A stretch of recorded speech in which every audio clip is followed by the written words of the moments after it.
D G ಇದ್ರನ ಅದು ಅಂಬೇಡ್ಕರ್ ಜಯಂತಿ ಅನ್ನೋಂಗಾಗಿದೆ. ಅಂದ್ರೆ ಅಂಬೇಡ್ಕರ್ ಅವ್ರನ್ನ ನಾವು ಒಬ್ಬ ಉತ್ಸವ ಮೂರ್ತಿ ಮಾಡಕತ್ತೀವಿ. ಅಂಬೇಡ್ಕರ್ ಅವ್ರನ್ನ ನಾವು ಅನುಸರಿಸ್ಬೇಕು, ಅಂಬೇಡ್ಕರ್ ಅನುಯಾಯಿಗಳಾಗ್ಬೇಕು ನಾವು. ನಿಮ್ಗ ಬಾಬಾ ಸಾಹೇಬ್ ಅಂಬೇಡ್ಕರ್ ಅವರ ಕೊನೆಗಾಲದ ಒಂದು ಇನ್ಸಿಡೆಂಟ್ ಹೇಳೋದ್ರ ಮೂಲಕ ನಾನು ಕೆಲವು ವಿಚಾರನ ಹೇಳ್ತೀನಿ. ಅಂಬೇಡ್ಕರ್ ಅವರು ಅಕ್ಟೋಬರ್ 14, 1956 ಇಸ್ವಿ ನಾಗ್ಪುರದೊಳಗೆ 5 ಲಕ್ಷ ಜನ ಸೇರಿಸ್ಕೊಂಡು ಬೌದ್ಧ ಧರ್ಮ ಕೊಡೋದು. ಬಹುಶಃ ಪ್ರಪಂಚದೊಳಗೆ ಒಬ್ಬ ವ್ಯಕ್ತಿಯ ಮಾತನ್ನ ಕೇಳಿ ಧರ್ಮವನ್ನ ಬದಲಾವಣೆ ಮಾಡಿರ್ತಕ್ಕಂತಹ ಏಕೈಕ ಉದಾಹರಣೆ ಅಂಬೇಡ್ಕರ್. ಹೇಳ್ತಾರಪ್ಪ ಬೌದ್ಧ ಧರ್ಮಕ್ಕೆ ಹೋಗೋಣ ಅಂತ ಹೇಳಕತ್ತಾರ, ನಾವೆಲ್ಲರೂ ಬೌದ್ಧ ಧರ್ಮಕ್ಕೆ ಹೋಗೋಣ ಅಂತ ಹೇಳಿ 5 ಲಕ್ಷ ಜನ ಅಂಬೇಡ್ಕರ್ ಅವರ ಮಾತು ಕೇಳಿ ಏನು ಹೋದ್ರಲ್ಲ, ಇದು ಜಗತ್ತದೊಳಗನ ಒಂದು ಇನ್ಸಿಡೆಂಟ್ ಇದೆ. ಮತಾಂತರ ಮಾಡಿರ್ತಕ್ಕಂಥ ತಮ್ಮ ಹುಟ್ಟಿದ ಧರ್ಮವನ್ನು ಬದಲಾವಣೆ ಮಾಡಿಕೊಂಡು ಇನ್ನೊಂದು ಧರ್ಮಕ್ಕೆ ಮತಾಂತರ ಆಗಿರ್ತಕ್ಕಂಥ ಇನ್ಸಿಡೆಂಟ್ ಐತಲ್ಲ, ಬಹಳ ದೊಡ್ಡ ಇನ್ಸಿಡೆಂಟ್ ಇದು. ಆ ಇನ್ಸಿಡೆಂಟ್ ಅಂದರೆ ಆ ಒಂದು ಧರ್ಮಾಂತರ ಕಾರ್ಯಕ್ರಮ ಮಾಡುವಾಗ ನಾಗ್ಪುರದೊಳಗೆ ಅಂಬೇಡ್ಕರ್ ಅವರು ಇವತ್ತು ದೀಕ್ಷಾಭೂಮಿ ಅಂತ ಇತ್ತು. ಬಹುಶಃ ನೀವು ಯಾರಾದರೂ ಹೋಗಿರೋ ಎಲ್ಲೋ ಗೊತ್ತಿಲ್ಲ. ನಾನು ಇಲ್ಲಿ ಬಂದಾಗ ತಿಪ್ಪಣ್ಣ ಆರ್ತಿ ಅವ್ರನ್ನ ನೆನೆಸ್ಕೊಳ್ತೀನಿ, ಯಾಕಂದ್ರೆ ನನ್ನ ಹೋರಾಟದ ಜೊತೆಗಾರ ಆತ. ಅವರಿದ್ದಾಗ ನಾನು ಬಹುಶಃ ನಿರಂತರ ಬಂದೀನಿ, ಇಲ್ಲಿ 4-5 ವರ್ಷ ಬಂದೀನಿ. ಇಲ್ಲಿ ಹಂಪಿ ಒಳಗೆ ನೀವು 3 ದಿನದ ತರಬೇತಿ ಶಿಬಿರ ಮಾಡಿದಾಗ 3 ದಿನದ ತರಬೇತಿ ಶಿಬಿರ ನಡೆಸ್ಕೊಟ್ಟವ ನಾನು. ಅಂಥ ಒಬ್ಬ ಒಳ್ಳೆಯ ಸಂಗಾತಿ ಪಾಪ ಇವತ್ತಿಲ್ಲ, ಅವ್ರನ್ನ ನೆನೆಸ್ಕೊತೀನಿ. ಯಾಕಂದರೆ ಅವರು ನಾಗ್ಪುರಕ್ಕೆ ಬಂದಾರ ನಮ್ಮ ಜೊತೆ. ಬಾಬಾ ಸಾಹೇಬ್ ಅಂಬೇಡ್ಕರ್ ಅವರು ನಾಗ್ಪುರದೊಳಗೆ ಮತಾಂತರ ಮಾಡುವಾಗ ಒಂದು 15 ದಿನ ಅಲ್ಲಿ ಟೆಂಟ್ ಹಾಕಿದ್ರು. 15 ಎಕರೆ ಒಳಗೆ ಪೆಂಡಾಲ್ ಹಾಕ್ತಿದ್ರು. 200 ಜನ ಕಾರ್ಮಿಕರು ನಮ್ಮ ಸಮಾಜದವರು ಅಲ್ಲಿ ಎಲ್ಲ ಸ್ವಚ್ಛತಾ ಕಾರ್ಯಕ್ರಮ ಮಾಡಲಿಕ್ಕೆ, ಪೆಂಡಾಲ್ ಹಾಕಲಿಕ್ಕೆ 200 ಜನ 15 ದಿನ ದುಡಿತಿದ್ರು. ಆ ಕೆಲಸ ಹೆಂಗೆ ನಡೆದೈತೆ ಅಂತೇಳಿ ಅಂಬೇಡ್ಕರ್ ಸಾಹೇಬರು ನೋಡಕ್ಕೆ ಹೋಗುತ್ತಿದ್ರು. ಅವರು ಕೊನೆಗಾಲದ 10 ವರ್ಷ 1946ರಿಂದ 1956 ಅಂದ್ರೆ ಬರೋಬ್ಬರಿ 10 ವರ್ಷ ಅಂಬೇಡ್ಕರ್ ಅವರ ಜೀವನ ಹೆಂಗಿತ್ತಂದ್ರೆ, ಜಗತ್ತದೊಳಗೆ ಯಾವುದೇ ಲೀಡರ್ 10 ವರ್ಷ ನರಳಾಟ ಮಾಡಿ ಸತ್ತಿಲ್ಲ. ಅಂಬೇಡ್ಕರ್ ಅವರು ನಿರಂತರ 10 ವರ್ಷ ನರಳಿ ನರಳಿ ನರಳಿ ಆರೋಗ್ಯದ ಸಮಸ್ಯೆಯಿಂದ ಸತ್ತರು. ಇದು ನಿಮಗೆ ಗೊತ್ತಿರಲಿ. ಅವರು ಆ ಟೈಮ್ದಾಗ ಒಬ್ಬರ ಸಹಾಯ ಇಲ್ಲದೆ, ಬಡಿಗೆ ಸಹಾಯ ಇಲ್ಲದೆ ಅಂಬೇಡ್ಕರ್ ಅವರಿಗೆ ನಡೆದಾಟ ಮಾಡಲಿಕ್ಕೆ ಆಗ್ತಿರ್ಲಿಲ್ಲ. ಬೌದ್ಧ ಧರ್ಮಕ್ಕೆ ಮತಾಂತರ ಆಗಬೇಕಾಗಿತ್ತು, ದೊಡ್ಡ ಪ್ರಮಾಣದೊಳಗೆ ತಯಾರಿ ಆಗಬೇಕಾಗಿತ್ತು. ಬೆಳಿಗ್ಗೆನೆ ಬಂದು ಆ ಮೈದಾನದೊಳಗೆ ಅಂಬೇಡ್ಕರ್ ಕೂಡ್ತಾ ಇದ್ರು. 200 ಜನ ಕಾರ್ಮಿಕರು ಕೆಲಸ ಮಾಡ್ತಿದ್ರು. ಅವ್ರ ಜೊತೆಗೆ ನಾಗ್ಪುರದ ಪತ್ರಕರ್ತರ ಸ್ನೇಹಿತರು, ಭಾಳ ಜನ ಪತ್ರಕರ್ತರ ಸ್ನೇಹಿತರು ಅಂಬೇಡ್ಕರ್ ಏನು ಇಲ್ಲಿ ಬರ್ತಿದ್ರಲ್ಲ ಆ ಜಾಗಕ್ಕೆ ಬರ್ತಿದ್ರು ಅವ್ರನ್ನ ಮಾತಾಡಿಸ್ಲಿಕ್ಕೆ. ಅವ್ರು ಬರುವಾಗ ಪೇಪರ್ ತಗೊಂಡು ಬರೋರು. ಬಾಬಾ ಸಾಹೇಬರು ಒಂದು ಆರಾಮ್ ಕುರ್ಚಿದ ಮ್ಯಾಗ ಕೂತ್ಕೊಂತಿದ್ರು, ಪೇಪರ್ ಓದ್ತಿದ್ರು. ಎಲ್ಲ ಪೇಪರ್ ಅದರ ಪೇಪರ್ದಾಗಿರ್ತಕ್ಕಂಥ ಎಲ್ಲ ವಿಚಾರ ಓದಿ ಆಮ್ಯಾಗ ನೋಡ್ತಿದ್ರು ಜನರನ್ನ. ಹಿಂಗೆ ಪೇಪರ್ ಓದಿ ಹೊತ್ನ್ಯಾಗ 200 ಜನ ಕೆಲಸ ಮಾಡ್ತಿದ್ರಲ್ಲ, ಅದರೊಳಗೆ ಒಬ್ಬ ಅಂದ್ಕೊಂಡ, ಅಂಬೇಡ್ಕರ್ ಅವರು ನಮಗೆ ದೇವರ ಸಮಾನ, ನಮಗೆ ಜೀವನ ಕೊಟ್ಟಿರ್ತಕ್ಕಂಥ ಮನುಷ್ಯ, ನಾವು ಬದುಕಲಿಕ್ಕೆ ಸಂವಿಧಾನವನ್ನು ಬರೆದು ಕೊಟ್ಟಂತಹ ಮನುಷ್ಯ. ಬಹುಶಃ ಅಂಬೇಡ್ಕರ್ ಸಂವಿಧಾನ ಬರೀದೇ ಹೋಗಿದ್ರೆ ಸಮಾನತೆಯ ಬದುಕನ್ನ ಕಲ್ಪನೆ ಮಾಡ್ಕೊಳ್ಳಿಕ್ಕೂ ಕೂಡ ನಮ್ಗೆ ಸಾಧ್ಯ ಇರಲಿಲ್ಲ. ಅಂತ ಮನುಷ್ಯ ನನ್ನ ಎದುರಿಗೆ ಕೇವಲ 10 ಫೂಟ್ ಅಂತರದೊಳಗೆ ಕುಂತಾನ. ಮತ್ತ ನಾನು ಅಂಬೇಡ್ಕರ್ನ ನೋಡ್ತೀನೋ ಇಲ್ವೋ, ಒಂದು ಸಾರಿ ಅಂಬೇಡ್ಕರ್ ಅವರ ಪಾದ ಮುಟ್ಟಿ ನಾನು ನಮಸ್ಕಾರ ಮಾಡಿಬಿಡ್ಬೇಕು. ಆ ಮನುಷ್ಯಗೆ ಅನಿಸ್ತೆ ಅವನಿಗೆ. ಬಹಳ ಸಮೀಪ 10 ಫೂಟ್ ಅಂತರದೊಳಗೆ ಅಂಬೇಡ್ಕರ್ ಅದಾರ. ಈ ಘಟನೆ ಮುಗಿದು ಹೋದ ನಂತರ ಅಂಬೇಡ್ಕರ್ ನನಗೆ ನೋಡ್ಲಿಕ್ಕೆ ಸಿಗ್ತಾರೋ ಇಲ್ವೋ, ಈಗ ಒಂದ್ಸಾರಿ ಅವ್ರ ಕಾಲನ್ನ ಮುಟ್ಟಿ ನಮಸ್ಕಾರ ಮಾಡಿಬಿಡ್ಬೇಕು ಅಂದ್ಕೊಂಡು ಅವನ ಕೈ ಒಳಗೆ ಸಲಿಕಿ ಗುದ್ಲಿ ಇದ್ವಲ್ಲ ಇಟ್ಟು ನಾವು 4 ಕಡೆ ಇಟ್ಟು ಅಂಬೇಡ್ಕರ್ ಹಿಂಗ ಹಿಡ್ಕೊಂಡಿದ್ರು ಪತ್ರಿಕೆಯನ್ನ. ಮುಖ ಕಾಣ್ತಿರ್ಲಿಲ್ಲ ಯಾರ್ದು. ಅಲ್ಲಿ ಎಲ್ಲ ಸಾಮಾನು ಒಗೆದು ಬಂದು ಅಂಬೇಡ್ಕರ್ ಪಾದದ ಸಮೀಪ ಕೈ ಒಯ್ದ. ಹೆಂಗಾದ್ರೆ ಪಾದ ಟಚ್ ಮಾಡಲಿಲ್ಲ, ಹಿಂಗೆ ಸಮೀಪ ಹೋಗಿ ಹಿಂಗೆ ಮಾಡಿ ಹಿಂಗೆ ಮಾಡ್ಕೊಂಡು ಹೋಗ್ಬಿಟ್ಟ. ಅಲ್ಲಿ 200 ಜನ ಇದ್ರಲ್ಲ ಇನ್ನು ಇವನ್ ಜೊತೆ ಕೆಲಸ ಮಾಡೋರು. ಅವ್ರು ಏನ್ ಅಂದ್ಕೊಂಡ್ರಂದ್ರ, ಅರೇ ಈ ಮನುಷ್ಯ ಅಂಬೇಡ್ಕರ್ ಪಾದ ಮುಟ್ಟಿ ನಮಸ್ಕಾರ ಮಾಡ್ತಾನಂದ್ರೆ ನಾವು ಯಾಕೆ ಮಾಡಬಾರ್ದು ಅಂತೇಳಿ ಅವರು ಸಲಿಕಿ ಗುದ್ದಿ ಎಲ್ಲ ಅಲ್ಲಿ ಒಗದು ಪಾಳೆ ಹಚ್ಚಿಬಿಟ್ರು ಅಂಬೇಡ್ಕರ್ ಪಾದ ಮುಟ್ಟಿ ನಮಸ್ಕಾರ ಮಾಡಲಿಕ್ಕೆ. ಅಂಬೇಡ್ಕರ್ಗೆ ಇದು ಏನು ನಡೆಯಕತ್ತೈತಿ ಯಾವುದೂ ಗೊತ್ತಿಲ್ಲ. ಯಾಕಂದ್ರೆ ಅಂಬೇಡ್ಕರ್ ಪಾದನ ಯಾರು ನೇರವಾಗಿ ಟಚ್ ಮಾಡೋದು. ಅಂಬೇಡ್ಕರ್ ಪಾದ ಟಚ್ ಮಾಡಿದ್ರೆ ಅವರು ಅಲರ್ಟ್ ಆಗ್ತಾರೆ. ಬಹಳ ಕೋಪಾವಿಷ್ಟದ ಮನುಷ್ಯ ಅಂಬೇಡ್ಕರ್, ಎಲ್ಲಿ ನಮ್ಮನ್ನು ಹೊಡೆದು ಬಿಡ್ತಾರಂತೇಳಿ ಅಂಜಿಕೊಂಡು ಪಾದದ ಸಮೀಪ ಕೈ ಅವರು ಯಾವ್ದಾದ್ರು ಪಾದ ಟಚ್ ಮಾಡ್ತಿರ್ಲಿಲ್ಲ. ಕೊನೆಗೆ ಪತ್ರಿಕೆ ಓದೋದು ಮುಗಿತು ಅಂಬೇಡ್ಕರ್ದು. ನೋಡಿದ್ರು ಸಾಲು ಹಚ್ಚಿದ್ರು ಕಾಲು ಬೆಳಕು. ಎಲ್ಲರೂ ಪಾದ ಸಮೀಪ ಕೈ ಒಯ್ತಾರ, ಹಿಂಗೆ ಮಾಡ್ತಾರ, ಹೋಗ್ತಾರ. ಅದನ್ನು ನೋಡ್ತಿದ್ದಂಗನ ಅಂಬೇಡ್ಕರ್ಗೆ ಸಿಟ್ಟು ಬಂತು. ಒಂದು ಬಡಿಗೆ ಇಟ್ಕೊಂಡಿದ್ರು ಬಾಜುಕ, ಇಲ್ಲಿ ಬಡಿಗಿತ್ತಲ್ಲ, ಅದನ್ನು ನೋಡ್ತಿದ್ದಂಗನೆ ಸಿಟ್ಟು ಬಂದು ಎದ್ದು ನಿಂತು ಬಡಿಗೆ ತಗೊಂಡು ರಪ ರಪ ರಪ ಹೊಡ್ಯಾಕತ್ರ. ಬಡಿಗೆ ಹೊರತ ಯಾವಾಗ ಬೀಳಕತ್ತು, ಪಾಳೆ ಹಚ್ಚಿದವರು ಛಿದ್ರ ಆದ್ರು. ಪತ್ರಕರ್ತ ಸ್ನೇಹಿತರು ಕುಂತಿದ್ರು ಈ ಬಾಜುಕ. ಅವ್ರಂದ್ರು, ಮಿಸ್ಟರ್ ಅಂಬೇಡ್ಕರ್ ಏನ್ ಕೆಲಸ ಮಾಡಕತ್ತೀರಿ ನೀವು? ನಿಮ್ ಜನ ನಿಮ್ಮನ್ನ ದೇವ್ರು ಅಂತೇಳಿ ಆರಾಧಿಸ್ತಾರ. ಕಾಲು ಬೀಳಾಕತ್ತಾರ, ಕಾಲು ಬೀಳಾಕ್ ಬಂದ ಮಂದಿನ ಬಡಿಗಿಲಿ ಹೊಡ್ಯಾಕತ್ತಿರಲಿಲ್ಲ ಅಂದ್ರೆ. ಅವಾಗ ಅಂಬೇಡ್ಕರ್ ಹೇಳಿದ್ರು, ಸಾಹೇಬ್ರು ನೋಡ್ರಿ, ಇವರೆಲ್ಲ ಈಗೇನು ಅಂದ್ಕೊಂಡಾರಂದ್ರೆ ನಾನು ದೇವ್ರು, ಯಾಕಂದ್ರೆ ನಾನು ಅವ್ರಿಗೇನೋ ಕೆಲಸ ಮಾಡಿಬಿಡ್ತೀನಿ. ಅಂಬೇಡ್ಕರ್ ಅವ್ರು ಜೀವಂತ ಅದಾರ. ನಮಗೆ ಏನೋ ತೊಂದರೆ ಬಂದರೂ ಅವ್ರು ನೋಡ್ಕೋತಾರ. ನಮಗೆ ಬಂದಿರೋ ತೊಂದರೆಗಳಿಗೆ ಪರಿಹಾರ ಹುಡುಕೋ ಮನುಷ್ಯ ಅದಾನ. ಹಿಂಗಾಗಿ ನಾವು ಏನೂ ಮಾಡೋದು ಬೇಕಾಗಿಲ್ಲ, ಬರೇ ಭಕ್ತಿ ಒಂದು ಮಾಡಿಬಿಟ್ರೆ ಸಾಕಂತ ಅವ್ರು ಅಂದ್ಕೊಂಡಾರ. ನಾನು ಸತ್ತ ಮ್ಯಾಗ ಈಗ ಇವರೆಲ್ಲರೂ ನನ್ನ ಮ್ಯಾಗ ಭಾರ ಹಾಕಕತ್ತಾರೆ, ನಮ್ಮ ಅಂಬೇಡ್ಕರ್ ಅದರ ಎಲ್ಲ ನೋಡ್ಕೋತಾರ ಅಂತ ಹೇಳಿ. ಆದ್ರೆ ನಾನು ಸಾಯ್ತೀನಿ ಇಂದಲ್ಲ ನಾಳೆ ನಾನು ಸತ್ತ ನಂತರ ಮುಂದೆ ಇವ್ರ ಗತಿ ಏನು? ಅದಕ್ಕೆ ನಾನು ಏನು ಹೇಳ್ಬೇಕಂತೀನಂದ್ರೆ ಇವ್ರಿಗೆ, ನೀವು ಯಾರು ಅಂಬೇಡ್ಕರ್ ಭಕ್ತರಾಗಬೇಡ್ರಿ. ಭಕ್ತಿ ಮಾಡೋ ಕೆಲಸ ಬಹಳ ಸರಳ ಕೆಲಸ. ಭಕ್ತಿ ಮಾಡೋದಂದ್ರೆ ಏನು?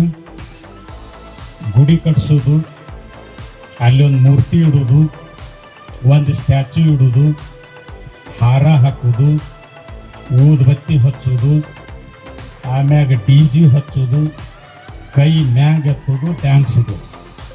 ಇದು ಭಕ್ತಿ ಕೆಲಸ. ಇದು ಹೌದಾ? ಇದು ಭಾಳ ಕಷ್ಟಪಡಬೇಕಾಗಿಲ್ಲ. ಇದಕ್ಕೆ DJ ಚಾಲು ಆತಂದ್ರೆ ನಿಮ್ಮ ಭಕ್ತಿ ಚಾಲು ಆಕತಿ. ಆದ್ರೆ ಅಂಬೇಡ್ಕರ್ಗೆ ಇದು ಯಾವುದು ಬೇಕಾಗಿರಲಿಲ್ಲ. ಅಂಬೇಡ್ಕರ್ ಏನು ಹೇಳ್ತಾರೆ ಅಂದರೆ, ನನಗೆ ಭಕ್ತರು ಬೇಕಾಗಿಲ್ಲ, ನನಗೆ ಯಾರು ಬೇಕು ಅಂದ್ರೆ ನನಗೆ ಅನುಯಾಯಿಗಳು ಬೇಕು, ಫಾಲೋವರ್ಸ್ ಬೇಕು. ಭಕ್ತ ಫಾಲೋವರ್ ಆಗಲಿಕ್ಕೆ ಸಾಧ್ಯ. ಭಕ್ತನಿಗೂ ಮತ್ತು ಫಾಲೋವರ್ಗೂ ಅಜಗಜಾಂತರ ವ್ಯತ್ಯಾಸ ಇದೆ. ಆಕಾಶ ಮತ್ತೆ ಭೂಮಿಯಷ್ಟು ವ್ಯತ್ಯಾಸ ಇದೆ. ಫಾಲೋವರ್ ಕೆಲಸ ಏನಂದ್ರೆ ನನ್ನ ವಿಮೋಚಕ,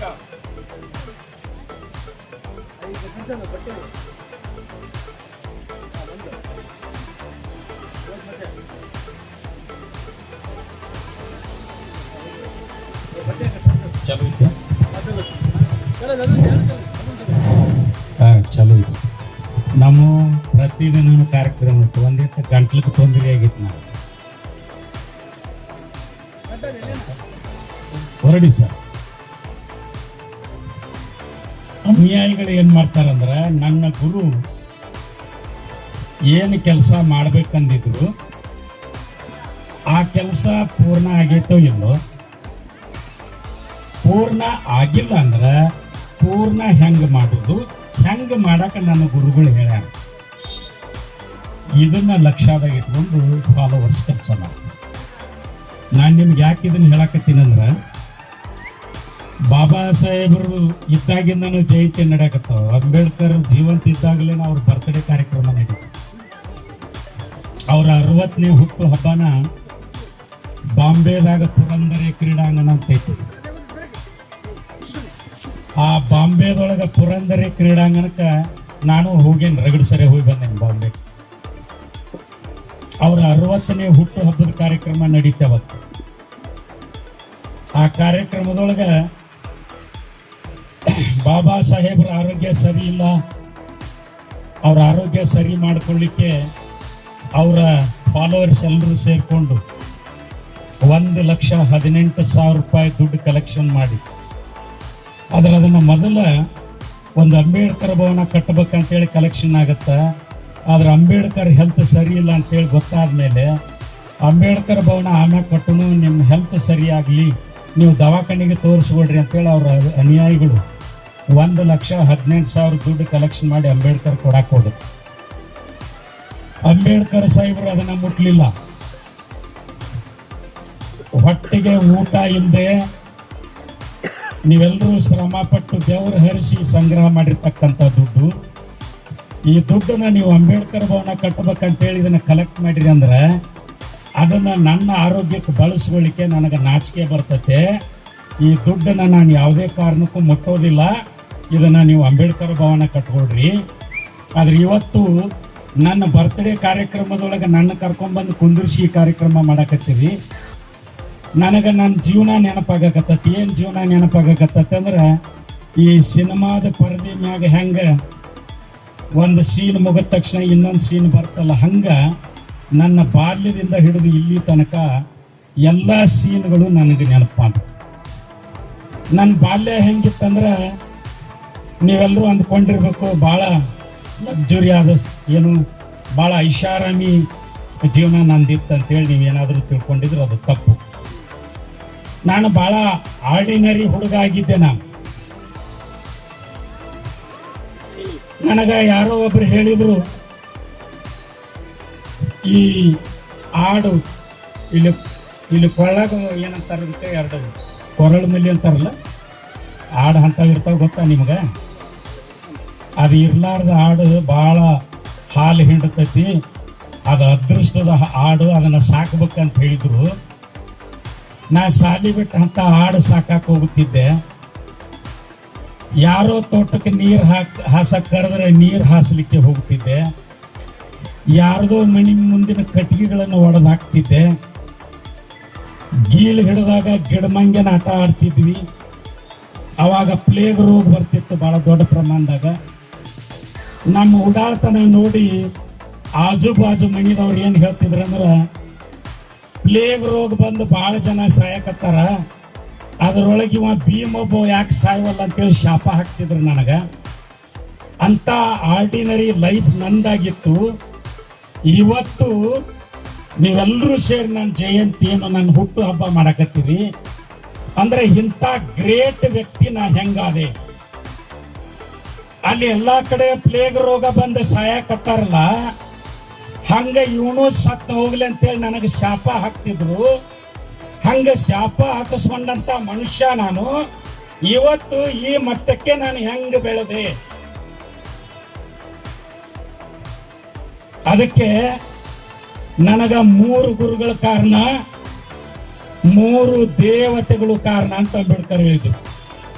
ಅವರ 60ನೇ ಹುಟ್ಟು ಹಬ್ಬದ ಕಾರ್ಯಕ್ರಮದೊಳಗ ಬಾಂಬೆದೊಳಗ ಪುರಂದರೆ ಕ್ರೀಡಾಂಗಣದೊಳಗ ಆನ್ ರೆಕಾರ್ಡ್ ಹೇಳಿರುವಂತದ್ದು ಅವರ ಭಾಷಣ ಇತ್ತು.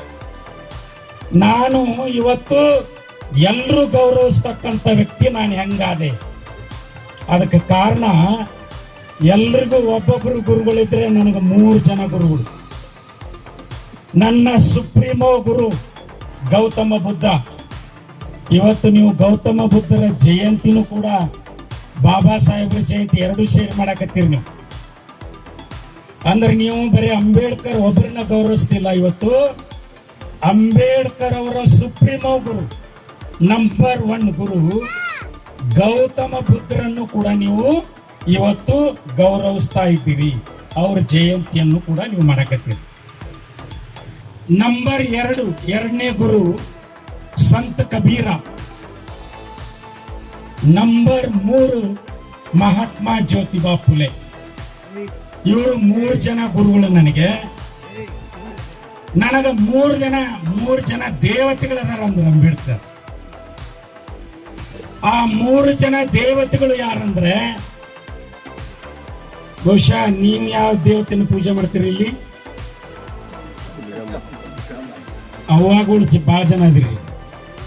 ನಿಂದ ಯಾವ್ದು ರಂಜಿನಿ ಅಲ್ಲ? ಯಾವುದು ದೇವ್ರು ನಿಂದು? ದೇವತೆ ಸಾವಿತ್ರಿಬಾಯಿ ಫುಲೆ ಅವ್ರ ದೇವ್ರು. ಅವ್ರಿಗೆ ನಿಮ್ಗೆ ಯಾವ ದೇವ್ರು?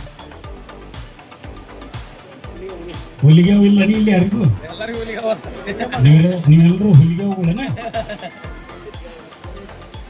ಅಂಬೇಡ್ಕರ್ ಅವರ ದೇವತೆಗಳು ಯಾವ ಹುಲಿಗೆವೂ ಅಲ್ಲ, ಎಲ್ಲವೂ ಅಲ್ಲ, ಕರಿಯವನು ಅಲ್ಲ, ಮಲಿಯವನು ಅಲ್ಲ. ಇವ್ರು ಯಾರು ಅಲ್ಲ. ಅಂಬೇಡ್ಕರ್ ಅವರ 3 ದೇವತೆಗಳು ಯಾರಂದ್ರ, ಮೊದಲನೇ ದೇವತೆ ಜ್ಞಾನ, ನಾಲೆಡ್ಜ್, ವಿದ್ಯೆ, ಜ್ಞಾನ ಬಾಬಾ ಸಾಹೇಬ್ ಅಂಬೇಡ್ಕರ್ ಅವರ ಮೊದಲನೇ ದೇವತೆ. ಎರಡನೇ ದೇವತೆ ಶೀಲ, ಕ್ಯಾರೆಕ್ಟರ್. ಬಾಬಾ ಸಾಹೇಬ್ ಅಂಬೇಡ್ಕರ್ ಎರಡನೇ ದೇವತೆ ಶೀಲ. 3ನೇ ದೇವತೆ ಸ್ವಾಭಿಮಾನ. ಬಾಬಾ ಸಾಹೇಬ್ ಅಂಬೇಡ್ಕರ್ ಹೇಳಿದ್ದು, ನನಗೆ 3 ದೇವತೆಗಳು ಯಾರಂದ್ರೆ, ನಂಬರ್ 1 ಜ್ಞಾನ, ನಂಬರ್ 2 ಶೀಲ ಕ್ಯಾರೆಕ್ಟರ್, ನಂಬರ್ 3 ಸ್ವಾಭಿಮಾನ. ಈ 3 ಗುರುಗಳಿಂದ, ಈ 3 ದೇವತೆಗಳಿಂದ ಇವತ್ತು ನಾನು ಈ ಹಂತಕ್ಕೆ ಬಂದೇನೆ ಅಂತ ಅಂಬೇಡ್ಕರ್ ಹೇಳಿದ್ರು. ಇದು ನಾನು ನಿಮ್ಗಿದನ್ನ ಯಾಕೆ ನೆನಪು ಮಾಡಕತ್ತೀನಂದ್ರೆ, ನೀವು ಯಾರು ಅಂಬೇಡ್ಕರ್ ಫಾಲೋವರ್ಸ್ ಆಗ್ಬೇಕಂತೀರಿ, ಅಂಬೇಡ್ಕರ್ ಭಕ್ತರಾಗಬೇಕನ್ನೋರು ಡಿಜಿ ಹೊಡ್ರಿ. ನೀವು ಯಾರು ಅಂಬೇಡ್ಕರ್ ಭಕ್ತರು ಇಲ್ಲ, ನಾನು ಅಂಬೇಡ್ಕರ್ನ ಪೂಜೆ ಮಾಡಕ ಹುಟ್ಟೀನಿ, ಅಂಬೇಡ್ಕರ್ಗೆ ಗುಡಿ ಕಟ್ಟಿಸ್ತೀನಿ ಅಂತ ನೀವು ಯಾರಾದ್ರೂ ಇದ್ರ ನೀವು ಭಕ್ತರಾಗ ಕಡ್ಡಿಲ್ಲ. ಆದ್ರೆ ಭಕ್ತರಿಗೆ ಅಂಬೇಡ್ಕರ್ ಏನು ಹೇಳಿದ್ರಂದ್ರ, ಹೇ ಭಕ್ತರೇ, ನಾನು ವಿರೋಧಿಸುವ ದೇವತೆಗಳ ಸಾಲಿನಲ್ಲಿ ನನ್ನನ್ನಿಟ್ಟು ಪೂಜೆ ನೀವು ಮಾಡೋದಾದ್ರ ನೀವು ನಂಬರ್ 1 ನಾಲಾಯಕರು ಅಂತ ಹೇಳಿದ್ರು. ಏನೋ, ನಾನು ವಿರೋಧಿಸುವ ದೇವರುಗಳ ಸಾಲಿನಲ್ಲಿ ನಂದು ಒಂದು ಫೋಟೋ ಇಟ್ಕೊಂಡು ನೀವು ಪೂಜೆ ಮಾಡಕತ್ತಿದ್ರ ನೀವು ನಂಬರ್ 1 ನಾಲಾಯಕರು. ಇದು ಅಂಬೇಡ್ಕರ್ ಹೇಳಿದ್ದು. ನಾನೇನು ಹೇಳಿನಿ, ನನ್ನ 3 ಗುರುಗಳ, ನನ್ನ 3 ದೇವತೆಗಳ ಆದರ್ಶಗಳನ್ನು ಇಟ್ಟುಕೊಂಡು ನನ್ನ ದಾರಿಯಲ್ಲಿ ನೀವು ಯಾರು ನಡಿಬೇಕಂತೀರಿ, ನೀವೆಲ್ಲರೂ ಕೂಡ ನನ್ನ ಫಾಲೋವರ್ಸ್ ಆಗಬಹುದು. ನೀವು ಮಾತ್ರ ನನ್ನ ಫಾಲೋವರ್ಸ್ ಆಗ್ಲಿಕ್ಕೆ ಲಾಯಕ್ಕಾಗಿರ್ತಕ್ಕಂಥವ್ರು ಅಂತ ಬಾಬಾ ಸಾಹೇಬ್ ಅಂಬೇಡ್ಕರ್ ಹೇಳಿದ್ರು. ನೋಡ್ರಿ, ಅವರ ನಂಬರ್ 1 ಗುರು ಗೌತಮ ಬುದ್ಧ 2570 ವರ್ಷದ ಹಿಂದೆ ಇದ್ದಂಥವ್ರ ಜಯಂತಿಯನ್ನ ಇವತ್ತು 2026ನೇ ಇಸ್ವಿನಲ್ಲಿ ನೀವು ಮಾಡಕತ್ತೀರಿ. ಅವತ್ತು ಬುದ್ಧ ಏನ್ ಹೇಳಿದ್ದ, ಯಾವ ಆದರ್ಶನ ಇಟ್ಕೊಂಡು ಹೋರಾಟಗಳನ್ನು ಮಾಡಿದ್ದ, ಅದೇ ಆದರ್ಶಗಳಿಗಾಗಿ 12ನೇ ಶತಮಾನದಲ್ಲಿ ಬಸವಣ್ಣ ಲಿಂಗಾಯತ ಚಳವಳಿಯನ್ನ ಕಟ್ಟಿದ. 2570 ವರ್ಷಗಳ ಹಿಂದೆ ಗೌತಮ ಬುದ್ಧ ನಾನು ಜಾತಿಯನ್ನ ವಿರೋಧಿಸ್ತೇನೆ, ಒಂದು ಜಾತಿಯವನು ಶ್ರೇಷ್ಠ, ಇನ್ನೊಂದು ಜಾತಿಯವನು ನೀಚ, ಒಂದು ಜಾತಿಯವನ್ನ ಮುಟ್ಟಿದ್ರೆ ಮೈಲಿಗೆ ಆಗತ್ತೆ, ಆ ಜಾತಿಯವ್ರನ್ನ ಕಣ್ಣಿಂದ ನೋಡಿದ್ರೆ ಮೈಲಿಗೆ ಆಗತ್ತೆ, ಆ ಜಾತಿಯವನು ಮಾತಾಡ್ತಕ್ಕಂತ ಧ್ವನಿ ಮೇಲ್ಜಾತಿಯವನ ಕಿವಿಗೆ ಬಿದ್ದರೆ ಮೈಲಿಗೆ ಆಗತ್ತೆ ಅನ್ನೋದನ್ನ ನಾನು ವಿರೋಧಿಸ್ತೇನೆ ಅಂತೇಳಿ 2000 ಚಿಲ್ಲರೆ ವರ್ಷಗಳ ಹಿಂದೆ ಬುದ್ಧ ಹೇಳಿದ್ದ. ಅದೇ ವಿಚಾರನ 12ನೇ ಶತಮಾನದಲ್ಲಿ ಬಸವಣ್ಣ ಹೇಳಿದ. ನಾನು ಜಾತಿಯನ್ನ ವಿರೋಧಿಸ್ತೇನೆ, ಅಸ್ಪೃಶ್ಯತೆಯನ್ನ ವಿರೋಧಿಸ್ತೇನೆ, ಮೇಲು ಕೀಳುಗಳನ್ನ ವಿರೋಧಿಸ್ತೇನೆ.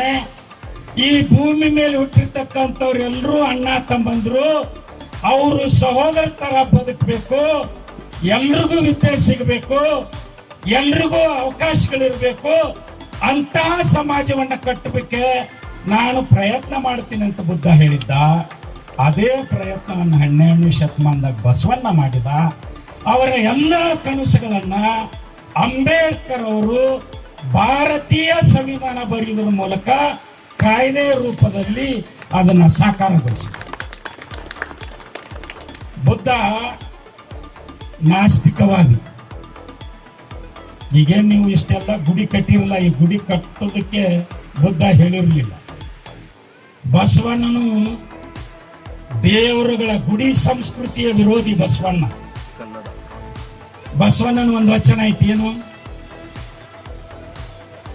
ಏನು ವಚನ? ಉಳ್ಳವರು ಶಿವಾಲಯ ಮಾಡುವರಯ್ಯ. ಉಳ್ಳವರಂದ್ರೆ ಯಾರು? ಕಿಸೆ ತುಂಬಿದವರು, ಶ್ರೀಮಂತರು, ದುಡ್ಡಿದ್ದವರು. ಉಳ್ಳವರು ಶಿವಾಲಯ ಮಾಡುವರಯ್ಯ, ನಾನೇನು ಮಾಡಲಯ್ಯ ಬಡವನಯ್ಯ.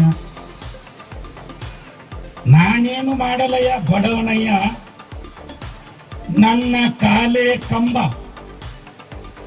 ಶಿರವೇ ಹೊನ್ನ ಕಳಸವಯ್ಯ ಅಂತ ಹೇಳಿದ ಬಸವಣ್ಣ. ನೀವು ದೇವ್ರ ಗುಡಿಗೆ ಹೋಗ್ತೀರಿ, ನೀವು ಒಳಗೆ ಬರಬೇಡ್ರಿ ಮೈಲಿಗೆ ಆಗತ್ತಂತ ಅವ ಹೇಳ್ತಾನೆ ಒಳಗಿರೋ ಪೂಜಾರಿ. ನೀವು ಈಶ್ವರ ಲಿಂಗಕ್ಕೆ ಸಲಾಮ್ ಹಾಕಕ್ ಹೋಗ್ತೀರಿ, ಅವ ಪೂಜಾರಿ ಹೇಳ್ತಾನ ಆ ಕಟ್ಟಿ ಮುಟ್ಟಬೇಡಲಿ ಮೈಲಿಗೆ ಆಗತ್ತಂತ ಅವ ಅಂತ. ಒಂದಿಷ್ಟು ಜಾತಿ ಜನ ಗುಡಿ ವರಂಡಾದಾಗ ಬರಕ್ ಪ್ರವೇಶ ಐತೆ, ಇನ್ನೊಂದಿಷ್ಟು ಜಾತಿ ಜನರಿಗೆ ನಡು ಗುಡಿತನ ಬರಕ್ ಪ್ರವೇಶ ಐತಿ, ಇನ್ನೊಂದಿಷ್ಟು ಜನರಿಗೆ ಗರ್ಭಗುಡಿ ಒಳಗೆ ಬರಕ್ ಪ್ರವೇಶ ಇಲ್ಲ. ಜಾತಿ ಮ್ಯಾಗ ಗುಡಿ ಒಳಗೆ ಯಾವ ಜಾತಿಯವರು ಗುಡಿ ಹೊರಗಡೆ ಯಾರಿರ್ಬೇಕು, ಗುಡಿ ಪ್ರಾಂಗಣದೊಳಗೆ ಯಾರಿರ್ಬೇಕು, ಗರ್ಭಗುಡಿತನ ಯಾರು ಬರ್ಬೇಕಂತೇಳಿ ಒಳಗಿರೋ ಪೂಜಾರಿ ನಿರ್ಧಾರ ಮಾಡ, ಇಂಥವ್ರ ಬರ್ಬೇಕು ಇಂಥವ್ರು ಬರ್ಬಾರ್ದು. ಹೌದಾ? ನೀವು ಅಲ್ಲಿ ಗುಡಿ ಹೋಗ್ತೀರಿ, ಮುಟ್ಟಬೇಡ್ರಲಿ, ನೀವು ಬರಬೇಡ್ರಲಿ, ಮೈಲಿಗೆ ಹಾಕೈತಿರ್ಲಿ ಅಂತ ಅವ ಹೇಳಕತ್ತಾನ. ಆದ್ರೂ ನೀವು ಅಲ್ಲಿ ಹೊಂಟ್ರಿ. ಎದಕ್ಕೆ ಹೊಂಟ್ರಿ ಅಂದ್ರ ಆ ದೇವ್ರಿಗೆ ಸಲಾಮ್ ಹಾಕಕ್ ಹೊಂಟ್ರಿ. ಆ ದೇವ್ರ ಲಿಂಗಪ್ಪ ಐತಲ್ಲ ಬಹಳ ದೊಡ್ಡದೈತ, ಅದನ್ನ ಎತ್ತಿ ನಿಮಗ ತೋರ್ಸಕ್ ಆಗುದಿಲ್ಲ, ಕೊಡಾಕನು ಆಗುದಿಲ್ಲ ನನಗ. ಆ ಲಿಂಗಪ್ಪ ನೀವು ಸಲಾಮ್ ಹಾಕಕ್ ಹೋಗಿರಲ್ಲ, ಅದ ಲಿಂಗ ನಿಮ್ಮ ಕೊಳ್ಳಾಗ ಕಟ್ತೀನಿ ಅಂತೇಳಿ ಸ್ಥಾವರ ಲಿಂಗದ ಬದಲಾಗಿ ಇಷ್ಟಲಿಂಗನ ದೇವ್ರ ಗರ್ಭಗುಡಿ ಆಗಿದ್ದ ನಿಮ್ಮ ಕೊಳ್ಳಿಗೆ ಟ್ರಾನ್ಸ್ಫರ್ ಮಾಡಿಬಿಟ್ಟ ಬಸವಣ್ಣ. ಅದೇ ಲಿಂಗಾಯತ ಚಳವಳಿ, ಲಿಂಗವನ್ನ ಆಯತ ಕೊಳ್ಳಾಗ ಆಯತ ಮಾಡಿದ ಬಸವಣ್ಣ. ಲಿಂಗನ ಇಲ್ಲಿ ಕೊಳ್ಳಾಗೇನು ಕಟ್ಟಿದ್ನಲ್ಲ ಅದ ಲಿಂಗಾಯತ. ಯಾರು ಜಾತಿಯನ್ನ ವಿರೋಧಿಸ್ತಾರೋ, ಯಾರು ಅಸ್ಪೃಶ್ಯತೆಯನ್ನ ವಿರೋಧಿಸ್ತಾರೋ, ಯಾರು ಮೇಲು ಕೀಳನ್ನ ವಿರೋಧಿಸ್ತಾರೋ, ಎಲ್ಲಾ ಹೆಣ್ಮಕ್ಳು ಗಂಡಸರು ಸಮ ಅಂತ ಹೇಳ್ತಾರೋ ಅವರು ಮಾತ್ರ ಲಿಂಗಾಯತರು. ಇದನ್ನ 12ನೇ ಶತಮಾನ ಬಸವಣ್ಣ ಹೇಳಿದ, ಅದನ್ನ ಬಾಬಾ ಸಾಹೇಬ್ ಅಂಬೇಡ್ಕರ್ ಸಂವಿಧಾನದಾಗ ಖಾತ್ರಿ ಮಾಡಿದ್ರು. ಮೂಢನಂಬಿಕೆಗಳನ್ನ ವಿರೋಧ ಮಾಡಿದ್ದು ಮೊದಲು ಗೌತಮ ಬುದ್ಧ ಜಗತ್ತಿನ ಮೊದಲನೇ ಮನೋವಿಜ್ಞಾನಿ, ಸೈಕಾಲಜಿಸ್ಟ್. ಯಾರು? ಗೌತಮ್ ಬುದ್ಧ. ನಿಮ್ಮ ಸಮಾಜದ ಜಾತೀಯತೆ, ಅಸ್ಪೃಶ್ಯತೆ, ಬಡವ ಬಲ್ಲಿದ, ಮೇಲು ಕೀಳು, ಕೆಟ್ಟದ್ದು ಒಳ್ಳೇದು ಏನೇನೈತಲ್ಲ ಅದು ಎಲ್ಲಿಂದ ಬರ್ತ? ಒಳ್ಳೆಯದಕ್ಕೆ ಕೆಟ್ಟದಕ್ಕೆ ಪ್ರೇರಣೆ ಯಾವುದು? ಒಳ್ಳೆ ಆಲೋಚನೆಗಳು ಕೆಟ್ಟ ಆಲೋಚನೆಗಳು ಹುಟ್ಟುದು ಎಲ್ಲಿಂದ? ಎಲ್ಲಿ ಹೊರಗಡೆದಿಂದ ಬಂದು ಬಿಡ್ತಾವ? ಇಲ್ಲ. ಒಳ್ಳೆಯದು ಮತ್ತು ಕೆಟ್ಟದರ ಮೂಲ ಯಾವುದು ಅಂದ್ರೆ ನಿಮ್ಮ ಮನುಷ್ಯನ ಮನಸ್ಸು. ನಿಮ್ಮ ಮನಸ್ಸು ಒಳ್ಳೇದು ಮಾಡ್ಬೇಕಂತೇಳಿ ಕ್ರಿಯೇಟ್ ಆಗೋದು ಮನಸ್ಸದೊಳಗೆ, ಕೆಟ್ಟದ್ದು ಮಾಡ್ಬೇಕಂತೇಳಿ ಕ್ರಿಯೇಟ್ ಆಗೋದು ಮನಸ್ಸಾಗ. ಹಂಗಾದ್ರೆ ಒಳ್ಳೇದು ಮತ್ತು ಕೆಡಕಿನ ಮೂಲ ಮನಸ್ಸಾಗಿರೋದ್ರಿಂದ ಮನಸ್ಸನ್ನ ನಿಗ್ರಹಿಸ್ಬೇಕಂತೇಳಿ ಹೇಳಿರ್ತಕ್ಕಂತಹ ಜಗತ್ತಿನ ಮೊದಲನೇ ಸೈಕ್ಯಾಸ್ಟ್ರಿಕ್ ಗೌತಮ್ ಬುದ್ಧ. ಏನ್ ಹೇಳಿದ? ಪಂಚಶೀಲ ಅಂದ್ರೆ ಏನಮ್ಮ? ಪಂಚಶೀಲ ಪಠನೆ ಮಾಡ್ತೀರ? ಇಲ್ಲ.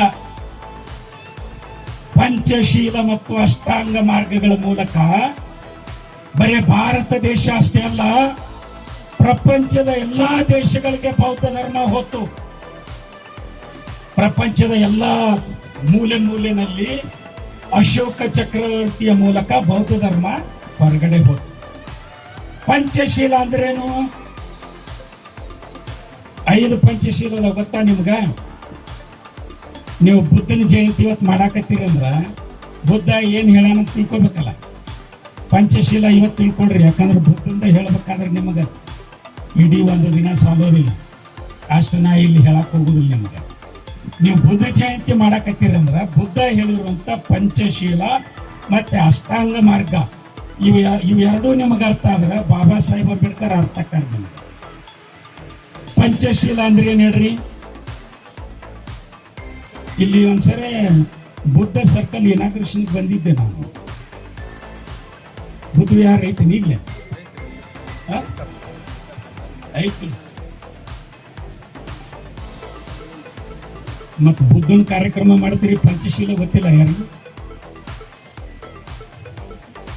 ಪಾನಾತಿ ಪಾತ ವೇರಮಣಿ ಅಂತ ಹೇಳ್ತೀರಿ, ಗೊತ್ತಾ? ನೀ ಹೇಳಿಯ ಪಂಚಶೀಲನ? ಹೇಳಿಲ್ಲ. ಗುಡಿಹಾರ ಮಾಡ್ತೀರಿ, ಪಂಚಶೀಲ ಗೊತ್ತಿಲ್ಲ ಅಂದ್ರೆ ಹಂಗೆ. ಪಾನಾತಿ ಪಾತ ವೇರಮಣಿ ಸಿಕ್ಕಾ ಪದಂ ಸಮಾಧಿಯಾಮಿ.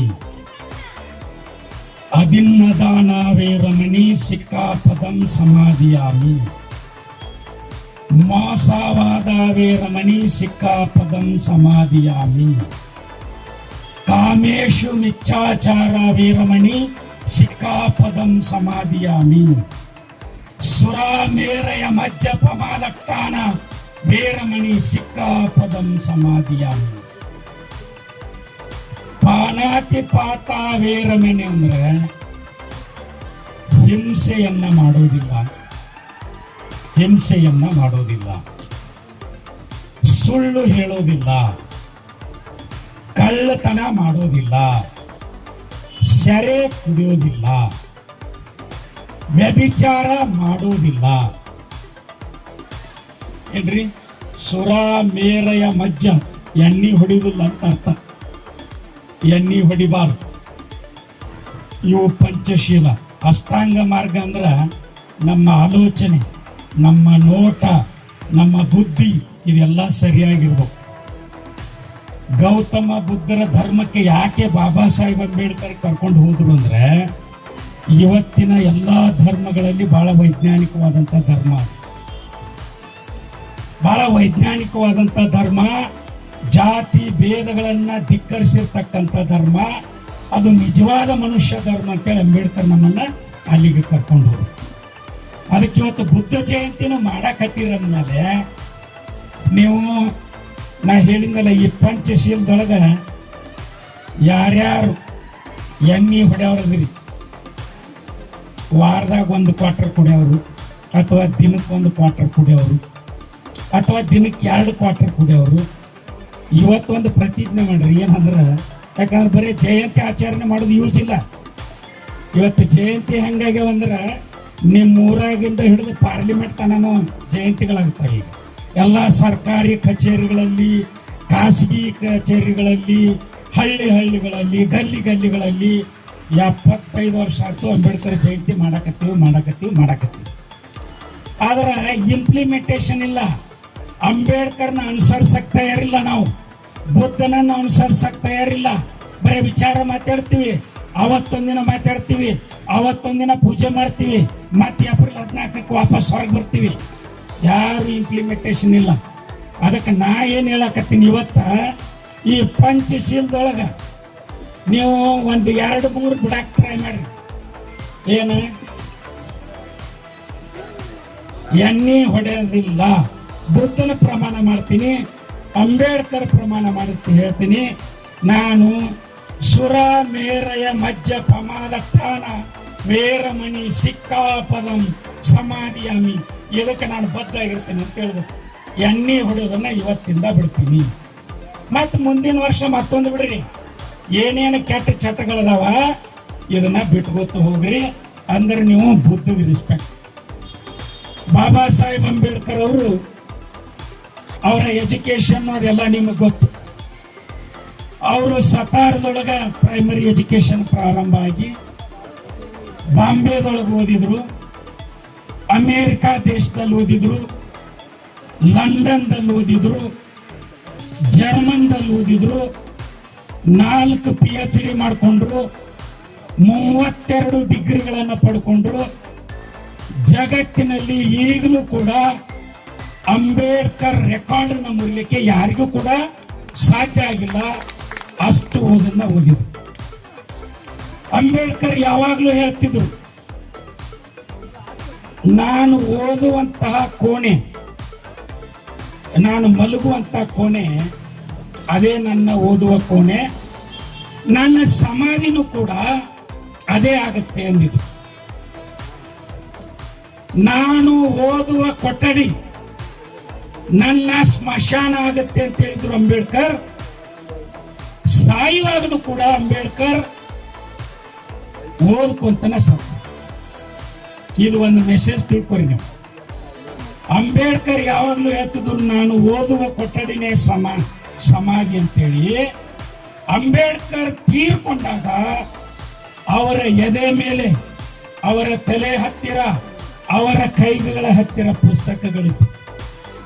ಬುದ್ಧ ಅಂಡ್ ಹಿಸ್ ತಮ್ಮ ಪುಸ್ತಕಕ್ಕೆ ಮುನ್ನುಡಿಯನ್ನ ಬರೆದಿದ್ರು ಬಾಬಾ ಸಾಹೇಬ್ ಅಂಬೇಡ್ಕರ್. ಅಂದ್ರೆ ಸಾಯುವಾಗಲೂ ಕೂಡ ಓದಿ ಬರೆದು ಸತ್ತಂತ ಮನುಷ್ಯ ಅಂಬೇಡ್ಕರ್. ಅವರ ಓದಿನ ದಾಹ ಹೆಂಗಿತ್ತಂದ್ರೆ, ಒಂದ್ಸಾರಿ ಲಂಡನ್ನಿನ ವೆನಿಸ್ ನಗರದಿಂದ ಬಾಂಬೆಗೆ ಬಂದು ಮುಟ್ಟಬೇಕಾದ್ರೆ ಹಡಗದೊಳಗ 6 ದಿನ ಬೇಕು. 6 ದಿನದಾಗ ಜರ್ನಿ ಒಳಗ 8,000 ಪೇಜ್ ಓದಿದ್ರು ಅಂಬೇಡ್ಕರ್. ನೀವು ಯಾರು ಇಲ್ಲಿ ಸ್ಟೂಡೆಂಟ್ಗಳಿದ್ರಿ, ಶಾಲಿಗೆ ಹೋಗೋರು ಯಾರಾದ್ರಿ, ಕಾಲೇಜ್ಗೆ ಯಾರು ಇಲ್ಲ? ಅದಿಯಪ್ಪ ಕೈ ಹತ್ರ ಎಷ್ಟು ಜನ ಅದ್ರಿ? ಅಂಬೇಡ್ಕರ್ ಓದುವ ದಾಹದ ಬಗ್ಗೆ ತಿಳ್ಕೊಡ್ರಿ. ವೆನಿಸ್ನಿಂದ ಬಾಂಬೆಗೆ ಬಂದು ಮುಟ್ಲಿಕ್ಕೆ ಹಡಗದೊಳಗ 6 ದಿನ ಬೇಕಾಗಿತ್ತು. ಜರ್ನಿ ಒಳಗೆ ಅಂಬೇಡ್ಕರ್ 8,000 ಪುಟ ಓದಿದ್ರು. ಅವರು ಹಿಂದೂ ಕೋಡ್ ಬಿಲ್ ಸಲುವಾಗಿ ತಯಾರಿ ಮಾಡಕ್ ಕುಂತರು. ಬಹಳ ಗ್ರಂಥಗಳನ್ನ ಅಧ್ಯಯನ ಮಾಡಬೇಕಾಗಿತ್ತು. ಓದಲಿಕ್ಕೆ ಕುಂತರು. ಇವತ್ತು ಓದಲಿಕ್ಕೆ ಕುಂತರು ಅವರಿಗೆ ಬೇಕಾಗಿರ್ತಕ್ಕಂಥ ಡಾಕ್ಯುಮೆಂಟ್ ನ ತರಿಸಿ ಓದುತ್ತಾ ನಿರಂತರವಾಗಿ ಅವರು ಸತ್ತಾಗ ಅವ್ರ ಮನೆ ಒಳಗ 50,000 ಪುಸ್ತಕ ಇತ್ತು. ನೀವೆಲ್ಲರೂ ಮನೆ ಕಟ್ತೀರಿ, ನಾವು ಮನೆ ಕಟ್ತೀವಿ, ನಮ್ಮ ಹೆಂಡ್ರು ಮಕ್ಕಳು ಚಂದ ಇರ್ಲಿ ಅಂತೇಳಿ ಮನೆ ಕಟ್ತೀವಿ. ಬ್ಯಾಸಿಗೆ ದಿನ ಬಿಸಿಲು ಭಾಳ ಬರ್ತೈತಿ, ನನ್ನ ಮಕ್ಕಳಿಗೆ ಸೆಕೆ ಆಗಬಾರ್ದು ಅಂತೇಳಿ AC ರೂಮ್ ಕಟ್ಟಿಸ್ತಾನೆ ತಂದಿ. ಹೌದಾ? ಹೆಂಡ್ರು ಮಕ್ಕಳು ಚಂದ ಇರ್ಲಿ ಅಂತ ಮನೆ ಕಟ್ಟಿಸ್ತೀವಿ. ಪುಸ್ತಕ ಚಂದ ಇರ್ಲಿ, ಪುಸ್ತಕಕ್ಕೆ ಧೂಳು ಮುಟ್ಟಬಾರದು, ಪುಸ್ತಕ ಹರಿಬಾರದು, ಪುಸ್ತಕ ಮುಂದಿನ ಜನರೇಷನ್ಗೆ ಬೇಕು ಅಂತೇಳಿ ಪುಸ್ತಕಗಳ ಸಲುವಾಗಿ ಮನೆ ಕಟ್ಟಿಸಿದವರು ಜಗತ್ತಿನಾಗ ಡಾಕ್ಟರ್ ಅಂಬೇಡ್ಕರ್ ಒಬ್ಬರು. 2 ಅಂತಸ್ತಿನ ಮನೆ ಕಟ್ಟಿಸ್ಯಾರ ಬಾಂಬೆದಾಗ, ದಾದರ್ದೊಳಗೆ. ರಾಜಗೃಹ ಅಂತ ಹೆಸರಿಟ್ಟರ, ರಾಜಗೃಹ. ಯಾರಾದರೂ ಬಾಂಬೆಗೆ ಹೋದ್ರು ನೋಡ್ರಿ, ಅಂಬೇಡ್ಕರ್ ಪುಸ್ತಕದ ಸಲುವಾಗಿ ಮನೆ ಕಟ್ಟಿದ್ರು. ನಾನು ಯಾಕೆ ಇದನ್ನು ಹೇಳ್ತೀನಂದ್ರೆ, ಜಗತ್ತು ಗೌರವಿಸುವುದು ಜ್ಞಾನಕ್ಕೆ ಮಾತ್ರ. ಅಂಬೇಡ್ಕರ್ ಅವ್ರಿಗೆ ಸತಾರದೊಳಗೆ ಶಾಲ್ಯಾಗ ಒಳಗೆ ಕರ್ಕೊಂತಿದ್ದಿಲ್ಲ. ಕುಡಿಯೋ ನೀರಿನ ಗಡಿಗಿರ್ತಿತ್ತು, ಇಲ್ಲೇ ಮುಂದಿರ್ತಿತ್ತು, ನೀರು ಕುಡಿಯೋಂಗಿರ್ಲಿಲ್ಲ. ಕುಡಿಯೋ ನೀರಿನ ನಳ ಇರ್ತಿತ್ತು, ಆದ್ರೆ ಅಂಬೇಡ್ಕರ್ ಆ ನಳನ ಮುಟ್ಟಿ ನೀರು ಕುಡಿಯೋಂಗಿರ್ಲಿಲ್ಲ. ಅವ್ರ ಸಹಪಾಠಿ ಜೊತೆ ಶಾಲಿ ಒಳಗೆ ಬೆಂಚ್ ಮೇಲೆ ಕುಂದ್ರಂಗಿರ್ಲಿಲ್ಲ ಅಂಬೇಡ್ಕರ್. ಅವ್ರು ಒಂದು ಗೋಣಿ ಚೀಲ ತಗೊಂಡೋಗಿ ಮೂಲೆ ಕುಂದಿರ್ಬೇಕಾಕಿತ್ತು. ಮಾಸ್ತರ್ ಅಲ್ಲಿ ಪಾಠ ಹೇಳ್ತಿದ್ದ, ಬಹಳ ದೂರ ಆಕಿತ್ತು. ಮಾಸ್ತರ್ ಹೇಳು ಪಾಠ ಇವ್ರ ಕಿವಿಗೆ ಕೇಳಿಸ್ತಿರ್ಲಿಲ್ಲ. ತಂಗಿ ಒಂದು ಹಾಡ ಹಾಡಿದ್ದು, ಆಕಾಶದಷ್ಟು ಅವಮಾನ ಪಟ್ಟು ಅಂಗೈಯಗಲ ಸುಖ ಪಡ್ಕೊಂಡ್ರು ಅಂಬೇಡ್ಕರ್ ಅಂತೇಳಿ. ಆಕಾಶದಷ್ಟು ಅವಮಾನ, ಎಂದೂ ಅವಮಾನಕ್ಕೆ ಅಂಜಲಿಲ್ಲ ಅಂಬೇಡ್ಕರ್. ಜಗತ್ತದೊಳಗ ಶಾಲೆದಿಂದ ಹೊರಗೆ ಹಾಕಿಸ್ಕೊಂಡಿರ್ತಕ್ಕಂಥ ಈ ವ್ಯಕ್ತಿ ಜಗತ್ತದೊಳಗೆ ಯಾರು ಓದಕ್ಕಾಗಿರಬಾರ್ದು ಅಷ್ಟು ಓದಿದ. 4 PhD, 32 ಡಿಗ್ರಿ. ಇವತ್ತು ಅಂಬೇಡ್ಕರ್ ಸ್ಟ್ಯಾಚ್ಯೂ ಇರಲಾರ್ದಂತಹ ಓಣಿಗಳಿಲ್ಲ, ಗಲ್ಲಿಗಳಿಲ್ಲ, ತಾಲೂಕುಗಳಿಲ್ಲ. ಪ್ರಪಂಚದಲ್ಲಿ ಭಾರತ ದೇಶ ಅಷ್ಟೇ ಅಲ್ಲ, ಪ್ರಪಂಚದ ಬೇರೆ ಬೇರೆ ದೇಶಗಳಲ್ಲೂ ಕೂಡ ಇವತ್ತು ಅಂಬೇಡ್ಕರ್ ಸ್ಟ್ಯಾಚ್ಯೂ ಆಗಕತ್ತ. ಅಂಬೇಡ್ಕರ್ ಜಯಂತಿಯನ್ನ ವಿಶ್ವಸಂಸ್ಥೆ ವರ್ಲ್ಡ್ ನಾಲೆಜ್ ಡೇ ಅಂತೇಳಿ ಆಚರಣೆ ಮಾಡಕತ್ತ. ಹಂಗಂದ್ರೆ ಶಾಲೆಯಿಂದ ಹೊರಗೆ ಹಾಕಿಸ್ಕೊಂಡಂತ ಒಬ್ಬ ಹುಡುಗ ಮಾಡಿರ್ತಕ್ಕಂಥ ಸಾಧನೆ. ಇನ್ನು ಈ ದೇಶದ ಹೆಣ್ಣು ಮಕ್ಕಳು ಬ್ರಿಟಿಷರಿದ್ದಾಗ 648 ಸಂಸ್ಥಾನ ಇತ್ತು. ಇಲ್ಲಿ ತಿರುವಾಂಕೂರ್ ಅಂತ ಒಂದು ಪ್ರಾಂತ್ಯ ಇತ್ತು, ಇಲ್ಲಿ ತಿರುವಾಂಕೂರು ಪ್ರಾವಿನ್ಸಸ್. ಅಲ್ಲಿ ತಿರುನಾಳ್ ಬಲರಾಮ ವರ್ಮ ಅಂತ ಒಬ್ಬ ರಾಜ ಇದ್ದ. ಈ ರಾಜನ ಹೆಸರು ನೆನಪಿಟ್ಕೊಂಡು, ವಿಶೇಷವಾಗಿ ಹೆಣ್ಣುಮಕ್ಕಳು. ತಿರುವಾಂಕೂರು ಪ್ರಾಂತ್ಯದ ರಾಜ ತಿರುನಾಳ್ ಬಲರಾಮ ವರ್ಮ. ಅಲ್ಲಿ ಕೆಳಜಾತಿ ಹೆಣ್ಣುಮಕ್ಕಳು ಯಾರು ಕೂಡ ಕುಬಸ ಹಾಕಬಾರ್ದಂತ ಕಾಯ್ದೆ ಇತ್ತು. ಏನ್ರಿ? ಕೆಳಜಾತಿಗೆ ಸೇರತಕ್ಕಂತ ಹೆಣ್ಣು ಮಕ್ಕಳು ಯಾರು ಕೂಡ ಕುಬಸ ಹಾಕಬಾರ್ದು. ಹಂಗಾರೆ ಕುಬಸ ಹಾಕ್ಬೇಕಂದ್ರೆ ಏನ್ ಮಾಡ್ಬೇಕು? ಟ್ಯಾಕ್ಸ್ ಕಟ್ಬೇಕು. ಅಲ್ಲಿ ರಾಜ ಟ್ಯಾಕ್ಸ್ ಕಟ್ಬೇಕು. ಅದನ್ನ ಮುಲಕ್ಕರಂ ಅಂತ ಕರಿತಿದ್ರು. ಮುಲಕ್ಕರಂ, ಸ್ತನ ತೆರಿಗೆ. ಈ ಕೆಳಜಾತಿಗೆ ಸೇರುವಂತ ಗಂಡಸರು ಮೀಸೆ ಬಿಡುವಂಗಿರ್ಲಿಲ್ಲ. ಮೀಸೆ ಬಿಡ್ಬೇಕಾದ್ರೆ ಏನ್ ಮಾಡ್ಬೇಕು? ಟ್ಯಾಕ್ಸ್ ಕಟ್ಬೇಕು. ರಾಜ 101 ಟ್ಯಾಕ್ಸ್ ಫಿಕ್ಸ್ ಮಾಡಿದ್ರು ಕೆಳಜಾತಿಯವರು. ಮೀಸಿ ಬಿಡ್ಬೇಕಾದ್ರೆ ಟ್ಯಾಕ್ಸ್ ಕಟ್ಟಬೇಕು. ಅದಕ್ಕೆ ಮೂಸಕ್ಕರ ಅಂತ ಹೆಸರು. ಹೆಣ್ಮಕ್ಳು ಕುಬ್ಸ ಹಾಕಕ್ಕ ಮುಲಕ್ಕರ, ಗಂಡಸರು ಮೀಸೆ ಬಿಡ್ಬೇಕಾದ್ರೆ ಮೂಸಕ್ಕರ. ತಲೆಗೆ ಟವೆಲ್ ಸುತ್ತುವಂಗಿರ್ಲಿಲ್ಲ, ರುಮಾಲ್ ಸುತ್ತುವಂಗಿರ್ಲಿಲ್ಲ. ಅದಕ್ಕೆ ತಲಕ್ಕರ ಅಂತ ಹೇಳ್ಕೊಡ್ಬೇಕು. ನೀವು ಸಿನಿಮಾದ ಹೀರೋ ರಾಜ್ಕುಮಾರ್ ಹೆಸರು ಕೇಳಿರಲ್ಲ? ಡಾಕ್ಟರ್ ರಾಜ್ಕುಮಾರ್ ಯಾವ ಜಾತಿಗೆ ಸೇರಿದವರು? ರಾಜ್ಕುಮಾರ್ ಯಾವ ಜಾತಿಗೆ ಸೇರಿದವರು? ಈಡಿಗ ಸಮಾಜ, ನಾರಾಯಣ ಗುರು ಸಮಾಜ. ಆ ತಂಗಿ ಹಾಡಿದ್ಲಲ್ಲ ಆಗಲೇ, ಆ ಈಡಿಗ ಸಮಾಜಕ್ಕೆ ಸೇರ್ದಕ್ಕೆ ಒಬ್ಬಕ್ಕೆ ಹೆಣ್ಣು ಮಗಳು ಅಲ್ಲಿ ಒಂದ್ಸರಿ ಕುಬ್ಸ ಹಾಕೊಂಡ್ಬಿಟ್ಲ. ಕುಬಸ ಹಾಕೊಂಡು ಕೂಡಲೇನ ರಾಜಾಗ ಹೇಳಿದ್ರು ಸುದ್ದಿ. ಕುಬಸ ಹಾಕೊಂಡಕ್ಕೆ ಹೆಸರು ನಂಗ್ಲಿ, ಆಕೆ ಹೆಸರು ಇಲ್ಲ. ನಂಗ್ಲಿ ಒಂದು ವಾರ ಆತು ಕುಬಸ ಹಾಕೊಂಡು ಅಡ್ಡಾಡಕತ್ತಾಳ ಅಂತ ಹೇಳಿ. ರಾಜ ಏನ್ ಮಾಡಿದ್ನಂದ್ರೆ ಒಬ್ಬ ಪೊಲೀಸನ್ನ, ತಹಸೀಲ್ದಾರ್ನ ಮತ್ತು ಒಬ್ಬ ತಲಾಟಿನ 3 ಜನ ಕಳಿಸಿ ಟ್ಯಾಕ್ಸ್ ಕಲೆಕ್ಟ್ ಮಾಡಕ್ ಕಳಿಸಿದ. ಆಕಿ ದುಡ್ಕೊಂಡ್ ತಿನ್ನಕ್ಕೆ, ಆಕಿಗೆ ಟ್ಯಾಕ್ಸ್ ಕಟ್ಟಕ್ ರೊಕ್ಕ ಇಲ್ಲ ಆಕಿ ಕಡೆ. ಏ ನಂಗಲಿ, 1 ವಾರ ಆತ್ ನೀನು ಕುಬಸ ಹಾಕಕತ್ತೀವಿ, ರೊಕ್ಕ ಕೊಡು, ಟ್ಯಾಕ್ಸ್ ಕೊಡು ಅಂದ್ರಿ. ಸ್ವಾಮಿ ನನ್ನ ಕಡೆ ದುಡ್ಡಿಲ್ಲ, ನನಗೆ ಕಟ್ಟಕ್ ಆಗೋದಿಲ್ಲ. ಅರೆ ದುಡ್ಡಿಲ್ಲ ಅಂತಂದ್ರೆ ನೀನು ಬಿಡಂಗಿಲ್ಲ ಅಂದ್ರು. ಜಗಳ ಹತ್ತಿ ಆಕಿಗೆ, ಅವ್ರಿಗೆ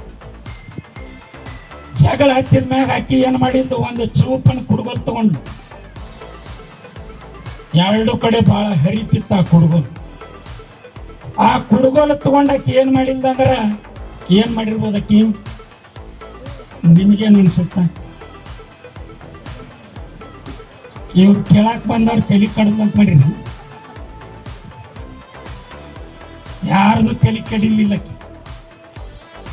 ಆ ಕುಡ್ಗೋಲ್ ತಗೊಂಡು ಒಳಗಡೆ ಹೋಗಿ ತನ್ನ 2 ಎದಿ ಕೊಯ್ಕೊಂಡ್ಲಕ್ಕಿ.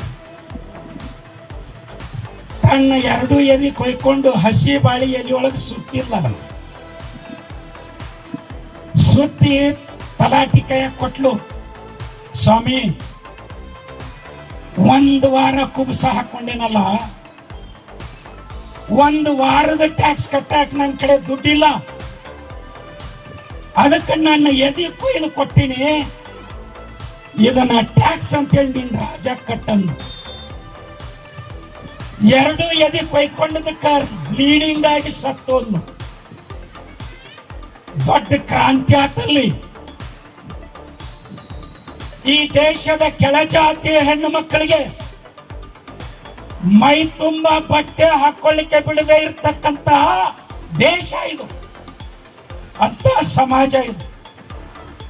ಇವತ್ತು ನೀವೆಲ್ಲರೂ ಮೈ ತುಂಬಾ ಬಟ್ಟೆ ಹಾಕಿರಿ, ಕೊಳ್ಳು ತುಂಬಾ ಬಂಗಾರ ಸಾಮಾನು ಹಾಕೊಂಡಿರಿ, ಓಲಕತ್ತೀರಿ, AC ಆಗಿರಿ, DC ಆಗಿರಿ, ತಹಸೀಲ್ದಾರ್ ಆಗಿರಿ, ಹೆಣ್ಮಕ್ಳು ರಾಷ್ಟ್ರಪತಿ ಆಗಿರಿ, ಪ್ರಧಾನ ಮಂತ್ರಿ ಆಗಿರಿ, ಏನೆಲ್ಲ ಗಂಡಸೂರ್ನ ಮೀರಿ ನೀವು ಹೆಣ್ಮಕ್ಳಾಗಿರಿ. ಇದು ಯಾವುದು ಕೂಡ ಹುಲಿಗೆಮ್ಮ ಎಲ್ಲಮ್ಮನ ಕೊಡುಗೆ ಅಲ್ಲ, ಇದು ಬಾಬಾ ಸಾಹೇಬ್ ಅಂಬೇಡ್ಕರ್ ಕೊಟ್ಟಿರುವಂತ ಕೊಡುಗೆ. ನೀವು ಹೆಣ್ಣು ಮಕ್ಕಳು, ನೀವು ವಾರಕ್ಕೊಂದ್ಸರಿ ಹುಲಿಗೆವ್ಗ ವೃತ ಹಿಡಿತಿರಲ್ಲ, ಆ ಹುಲಿಗೆವ್ವ ನಿಮ್ಮನ್ನ ಬೆತ್ತಲೆ ಮಾಡ್ಯಾಳೆ ಹೊರತು, ನಮ್ಮ ಹೆಣ್ಣು ಮಕ್ಕಳನ್ನ ದೇವದಾಸಿ ಮಾಡ್ಯಾಳೆ ಹೊರತು, ನಮಗ ಮೈ ತುಂಬಾ ಬಟ್ಟೆ ಉಡ್ಲಿಕ್ಕೆ ಬಿಟ್ಟಿಲ್ಲ ಆಕಿ, ನಮಗ ಶಾಲಿ ಒಳಗ ಪ್ರವೇಶ ಕೊಡಿಸಿಲ್ಲ ಆಕಿ, ನಮಗ ನೌಕರಿ ಕೊಡಿಸಿಲ್ಲ ಆಕಿ. ಯಾವ ದೇವತೆಗೆ ಏನು ಮಾಡ್ಲಿಕ್ಕೆ ಸಾಧ್ಯ ಆಗಿಲ್ವೋ ಅದನ್ನ ಬಾಬಾ ಸಾಹೇಬ್ ಅಂಬೇಡ್ಕರ್ ಮಾಡಿದ್ರು. ಇದು Baba Saheb Ambedkar contribution. Hindu code bill ಅನ್ನ ಅದು ಜಾರಿಯಾಗದೇ ಇದ್ದಾಗ ಹೆಣ್ಣು ಮಕ್ಕಳ ಸಲುವಾಗಿ ಒಬ್ಬ ಮಂತ್ರಿ, ಅದು ಭಾರತ ದೇಶದ ಪ್ರಥಮ ಕಾನೂನು ಮಂತ್ರಿ, ಎಷ್ಟೆಲ್ಲ ಅವಕಾಶ ಇತ್ತು ಅವರಿಗೆ. ಅವರು 1 ನಿಮಿಷ ನಿಂದಿರ್ಲಿಲ್ಲ. ಹೆಣ್ಣು ಮಕ್ಕಳಿಗೆ ನಾನು ತಗೊಂಡು ಬಂದಿರತಕ್ಕಂಥ ಬಿಲ್ ಪಾಸ್ ಆಗಿಲ್ಲ ಅಂದ್ರೆ 1 ಸೆಕೆಂಡ್ ಇಲ್ಲಿ ಇರುವುದಿಲ್ಲ ಅಂತೇಳಿ ನೆಹರು ಅವರ ಮಕ್ಕಳ ಮೇಲೆ ರಾಜೀನಾಮೆ ಬೀಸಾಕಿ ಹೊರಗೆ ಬಂದಿರತಕ್ಕಂಥ ಮನುಷ್ಯ. ಇವತ್ತು ಅದೆಲ್ಲ ಜಾರಿಯಾಗೈತೆ, ಅವ್ರು ಬರೆದಿರೋದು. ಇವತ್ತು ನೀವೆಲ್ಲರೂ ಕುರ್ಚಿ ಮೇಲೆ ಕುಂತೀವಿ. ಬರೀ ಕೆಳಜಾತಿ ಹೆಣ್ಣು ಮಕ್ಕಳದಲ್ಲ ಇದು, ಎಲ್ಲಾ ಜಾತಿ ಹೆಣ್ಣು ಮಕ್ಕಳು ಅಂಬೇಡ್ಕರ್ ಅವ್ರನ್ನ ಇವತ್ತು ನೆನೆಸ್ಕೋಬೇಕು. ಕೊನೆಯದಾಗಿ ನೋಡ್ರಿ, ಬಾಬಾ ಸಾಹೇಬ್ ಅಂಬೇಡ್ಕರ್ ಅವರು ವಾಲ್ಯೂಸ್ 23 ಎಷ್ಟಾಯ್ತು ಅಂಬೇಡ್ಕರ್ ಸಾಹೇಬ್ರು ಬರ್ತಾರೆ. ನೀವು ಬಹುಶಃ ನನಗನ್ಸುತ್ತ ಅಂಬೇಡ್ಕರ್ ಬರೆದದ್ದನ್ನು ಯಾರಾದ್ರೂ 1,000 ಪುಟ ಓದಿದವ್ರು ಇದ್ರ ಕೈ ಎತ್ತಿ. 26,000 ಪುಟ ಅಂಬೇಡ್ಕರ್ ಬರ್ದಾರಲ್ಲ, ಅದರೊಳಗೆ 1,000 ಪುಟ ನಾವು ಓದಿ ನನ್ನವ್ರು ಯಾರಾದ್ರೂ ಇದ್ರೆ ದಯಮಾಡಿ ಕೈ ಎತ್ತಿ. 1,000 ಪುಟ ಓದಿಲ್ಲ, 500 ಪುಟ ಓದವ್ರು ಯಾರಾದ್ರೂ ಇದ್ರೆ ದಯಮಾಡಿ ಕೈ ಎತ್ತರಿ. ಯಾರು ಇಲ್ಲ? ಒಂದು 100 ಪುಟ ಓದಿರಾ?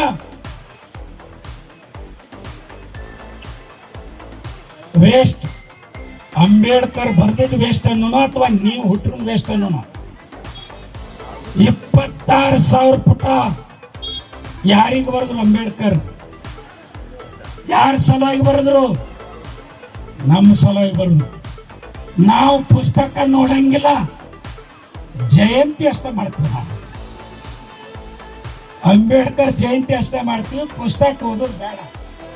ಬೇಕಂದ್ರೆ ರ್ಯಾಲಿ ಬರ್ತೀವಿ, ಕುಂಭ ಹೊತ್ಕೊಂಡು ಬರ್ತೀವಿ, ಡಿಜೆ ಕೂಡ ಡ್ಯಾನ್ಸ್ ಮಾಡ್ತೀವಿ. ಆದ್ರೆ ಅಂಬೇಡ್ಕರ್ನ ಓದ್ಕೊಳ್ಳೋದು ಬೇಡ ಅಂತ ಪ್ರತಿಜ್ಞೆ ಮಾಡಿಬಿಟ್ಟಿವಿ ನಾವು. ಅದಕ್ಕೆ ನಾನು ನಿಮಗೆ ಕೈ ಮುಗಿದು ಕೇಳ್ಕೊತೀನಿ, ಅಂಬೇಡ್ಕರ್ನ ನೀವು ಓದಿದ್ರೆ ಮಾತ್ರ ಫಾಲೋವರ್ಸ್ ಆಗ್ತದೆ. ಅಂಬೇಡ್ಕರ್ ಬರಹಗಳನ್ನು ಓದ್ರಿ. ಬಹಳ ಮುಖ್ಯವಾಗಿ ಅಂಬೇಡ್ಕರ್ ಬರೆದಕ್ಕಿಂತ ಮುಂಚೆ ಅಂಬೇಡ್ಕರ್ ಅವರ ಪರ್ಸನಲ್ ಜೀವನ ಓದ್ರಿ. ಯಾಕೆ ಪರ್ಸನಲ್ ಜೀವನ ಓದ್ಬೇಕಂದ್ರೆ ನೋಡ್ರಿ, ಕೊನೆಯದಾಗಿ ಬಾಬಾ ಸಾಹೇಬ್ ಅಂಬೇಡ್ಕರ್ ಓದಿಗೆ ಅವತ್ತು ಬಹುಶಃ ಅಮೇರಿಕದಾಗ ನೌಕರಿ ಮಾಡಿ ಡಾಲರ್ಗಳನ್ನ ಎಣಿಸ್ಕೋಬಹುದಾಗಿತ್ತು. ಲಂಡನ್ದೊಳಗೆ ನೌಕರಿ ಮಾಡುವಂತ ತಾಕತ್ತಿತ್ತು ಅಂಬೇಡ್ಕರ್ಗೆ. ಲಂಡನ್ದೊಳಗೆ ನೌಕರಿ ಮಾಡ್ಲಿಕ್ಕೆ ಅವ್ರಿಗೆ ಅವಕಾಶ ಇತ್ತು, ಕರೆದಿದ್ರು ಸಹಿತ. ಆದ್ರೆ ಅಂಬೇಡ್ಕರ್ ಹೋಗ್ಲಿಲ್ಲ. ಅಂಬೇಡ್ಕರ್ ಅಲ್ಲಿ ಏನಾದ್ರು ನೌಕರಿ ಮಾಡ್ಕೊಂತ ಹೋಗಿದ್ರೆ ಪೌಂಡ್ ಎಣಿಸ್ತಿದ್ರೆ, ಪೌಂಡ್. ಡಾಲರ್ ಅಂದ್ರೆ ಈಗ ಎಷ್ಟೈತಿ? $1 ಅಂದ್ರೆ ಇಂಡಿಯನ್ ಕರೆನ್ಸಿ ಎಷ್ಟೈತಿ?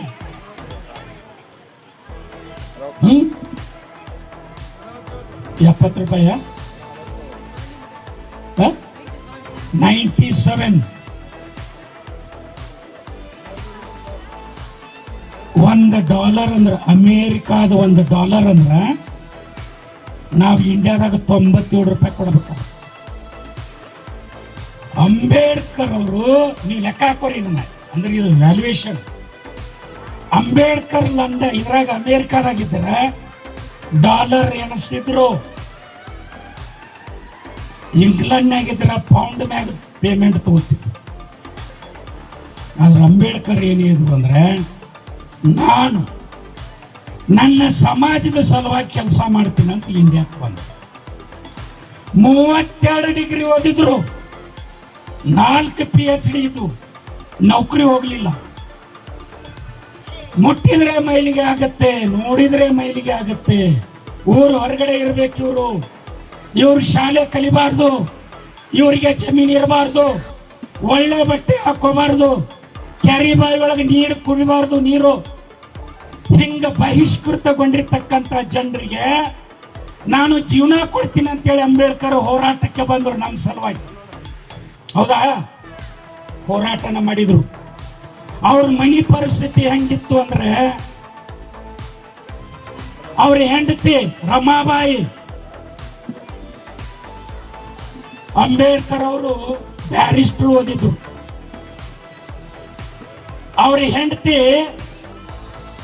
ಸೂರ್ಯ ಹೊಂಡಕ್ಕಿಂತ ಮುಂಚೆ, ಸೂರ್ಯ ಮುಳುಗಿದ ಮೇಲೆ ಬಾಂಬೆದ ಆಸ್ಪಾಸ್ ಇರುವಂತ ಹಳ್ಳಿಗೆ ಸಗಣಿ ಪುಟ್ಟಿ ತಗೊಂಡು ಹೋಗ್ತಿದ್ಲು ರಮಾಬಾಯಿ. ಸಗಣಿ ಪುಟ್ಟಿ ತಗೊಂಡೋಗಿ ಸಗಣಿ ತಗೊಂಡು ಬಂದು ಕುಳ್ಳನ್ನ ಮಾಡಿ ಮಾರಾಟ ಮಾಡಿ ಮನೆ ನಡೆಸ್ತಿದ್ರು. ಗುಡ್ದಾಗಿದ್ದ ಕಟ್ಟಿಗೆ ಹೊರಿ ತಗೊಂಡು ಬಂದು ಮಾರಾಟ ಮಾಡಿ ಮನೆ ನಡೆಸ್ತಿದ್ರು. ಆಕಿಗೆ ಕೇಳ್ತಿದ್ರು, ಬ್ಯಾರಿಸ್ಟರ್ನ ಹೆಂಡತಿ ನೀನು, ನಿನಗ ಗಂಡ ಇಡೀ ಜಗತ್ನಾಗ ಯಾರೂ ಓದಿಲ್ಲ, ಅಂತ ದೊಡ್ಡ ಶಾಣೆ ಅದಾನ, ಅವನು ಮರ್ಯಾದೆ ತೆಗ್ಯಾಕ ನೀನು ಹಳ್ಳಿ ಹೋಗಿ ಸಗಣಿ ಹಿಡಿತೀವಿ, ಕುಳ್ಳು ಮಾರಾಟ ಮಾಡ್ತಿ, ಕಟ್ಟಿಗೆ ಮಾರಾಟ ಮಾಡ್ತಿ, ನಾಚಿಗೆ ಆಗೋದಿಲ್ಲ ಅಂತ ಬೈತಿದ್ರು. ಆದ್ರೆ ಅಂಬೇಡ್ಕರ್ ಅವರು ಮಣಿ ನಡೆಸಲಿಕ್ಕೆ ತಿಂಗಳಿಗೆ ಬರೀ 60 ರೂಪಾಯಿ ಕೊಡ್ತಿದ್ರು. 1.5 ರೂಪಾಯಿ ಪಾಕೆಟ್ ಕಟ್ಟಿರ್ತಿದ್ಲ ಆಕಿ ರಮಾಬಾಯಿ. ಲೆಕ್ಕ ತಿಳಿತಿದ್ದಿಲ್ಲ ಆಕಿಗೆ. ಒಂದು ದಿನಕ್ಕೆ ಬರೀ 1.5 ರೂಪಾಯಿ ಖರ್ಚು ಮಾಡಬೇಕು. ಮಣಿ ಖರ್ಚು ಜಾಸ್ತಿ ಇತ್ತು. ಆ ಖರ್ಚನ್ನ ತೂಗಿಸ್ಲಿಕ್ಕೆ ಬ್ಯಾರಿಸ್ಟರ್ನ ಹೆಂಡತಿ, ಈ ದೇಶಕ್ಕೆ ಸಂವಿಧಾನ ಬರೆದವನ ಹೆಂಡತಿ ಹಳ್ಳ್ಯಾಗ ಹೋಗಿ ಕುಳ್ಳಾರಿಸ್ಕೊಂಡು ಬರ್ತಿದ್ಲು. 4 ಮಕ್ಕಳು ಸತ್ತು ಅಂಬೇಡ್ಕರ್, 4 ಮಕ್ಕಳು, 3 ಗಂಡು ಮಕ್ಕಳು, 1 ಹೆಣ್ಣು ಮಗಳು. 2 ಕೂಸು ಹುಟ್ಟಿದಾಗ ಸತ್ತಾಗ ಅಂಬೇಡ್ಕರ್ ಇಂಡಿಯಾದಾಗನ ಇರಲಿಲ್ಲ. ಇನ್ನು 2 ಕೂಸು ಅಂಬೇಡ್ಕರ್ ತೊಡಿ ಮ್ಯಾಗ ಜೀವ ಬಿಟ್ಟು ಯಾಕೆ ಸತ್ತು ಅಂದ್ರೆ ನಿಮೋನಿಯಾ ಆಗಿ. ಇಲ್ಲಿ ಡಾಕ್ಟರ್ ಒಬ್ರು ಇದ್ರು, ಡಾಕ್ಟರ್ ಬಂದಿದ್ರು ಇಲ್ಲಿ ಯಾರು. ನಿಮೋನಿಯಾ ಯಾಕಾಗತ್ತೆ ಗೊತ್ತಾ? ನಿಮೋನಿಯಾ ರೋಗ ಯಾಕೆ ಬರ್ತ ಗೊತ್ತಾ ಮನುಷ್ಯನ್ಗೆ? ಊಟ ಇರ್ಲಿಲ್ಲ ಅಂದ್ರೆ ನಿಮೋನಿಯಾ ಬರ್ತದೆ. ಪೌಷ್ಟಿಕ ಯುಕ್ತ ಆಹಾರ ಇಲ್ಲದೆ ಇದ್ರೆ ರಕ್ತಹೀನತೆಯಿಂದ ಮನುಷ್ಯ ಸಾಯ್ತಾನೆ. ಅಂಬೇಡ್ಕರ್ ಕುಟುಂಬದವರಿಗೆ 2 ಹೊತ್ತು ಊಟ ಮಾಡಲಿಕ್ಕೆ ಸಾಧ್ಯ ಇರಲಿಲ್ಲ. ಕೂಸುಗಳು ಸತ್ತಾಗ ಲಂಡನ್ನಾಗಿದ್ದಂತ ಅಂಬೇಡ್ಕರ್ಗೆ ಪತ್ರ ಬರೀತಾಳೆ ರಮಾಬಾಯಿ, ಸ್ವಾಮಿ ನಮ್ಮ ಮಗ ಗಂಗಾಧರ ಸತ್ತ, ಡಬಲ್ ನಿಮೋನಿಯಾ ಆಗಿ ಸತ್ತ, ಮೈಯೊಳಗ ರಕ್ತ ಇಲ್ಲದೆ ಸತ್ತ.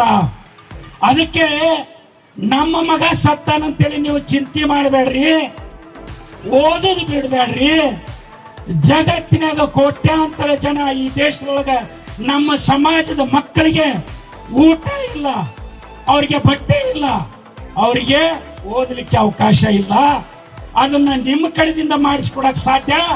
ನಮ್ಮ ಮಕ್ಕಳು ಸತ್ರು ಚಿಂತೆ ಇಲ್ಲ, ನೀವು ನಮ್ಮ ಸಮಾಜದ ಮಕ್ಕಳಿಗಾಗಿ ಓದ್ರಿ ಅಂತ ಹೇಳಿದ್ರು ಅಂಬೇಡ್ಕರ್ ಸಾಹೇಬರಿಗೆ.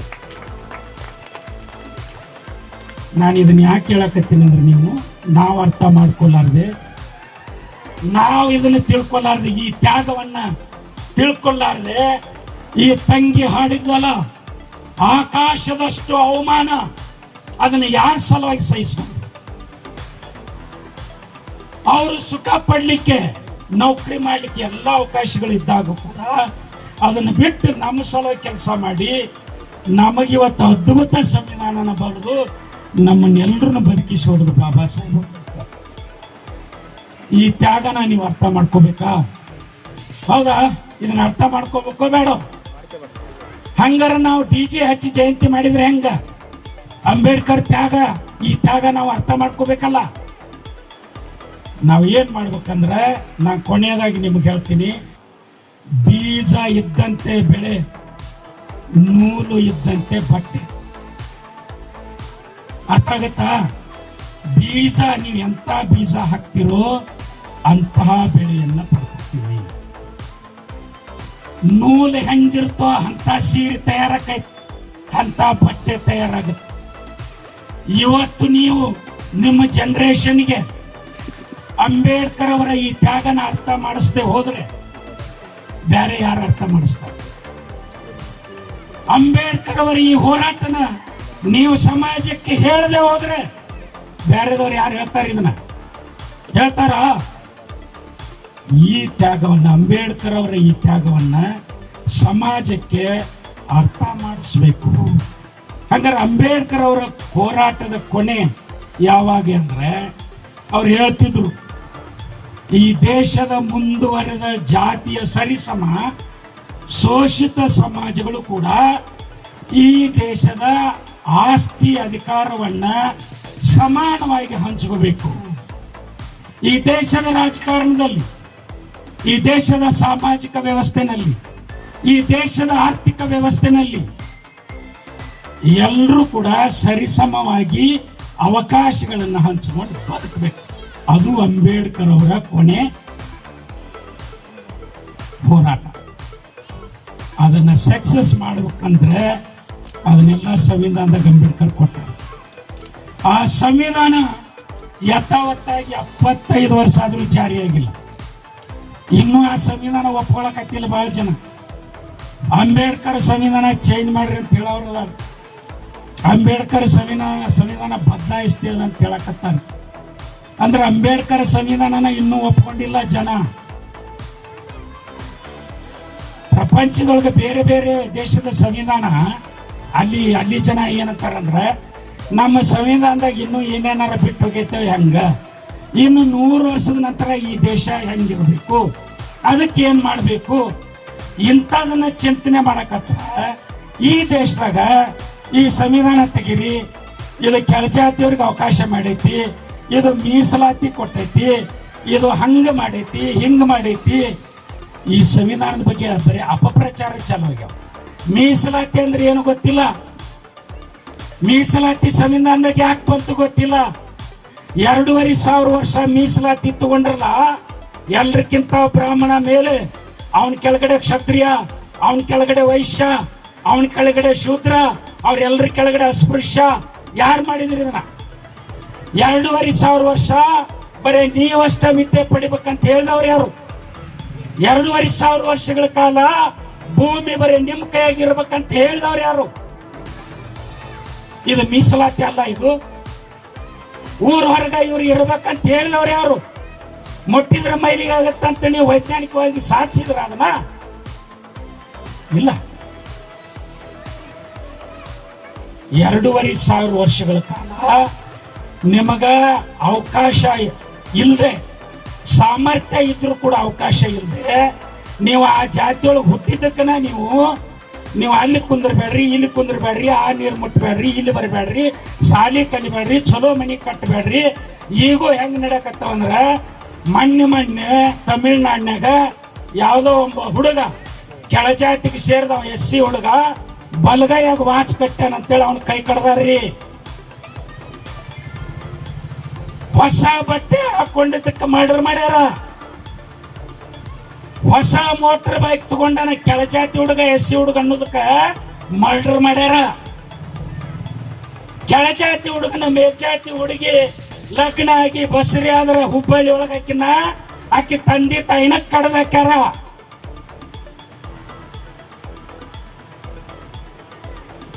ಸಂವಿಧಾನ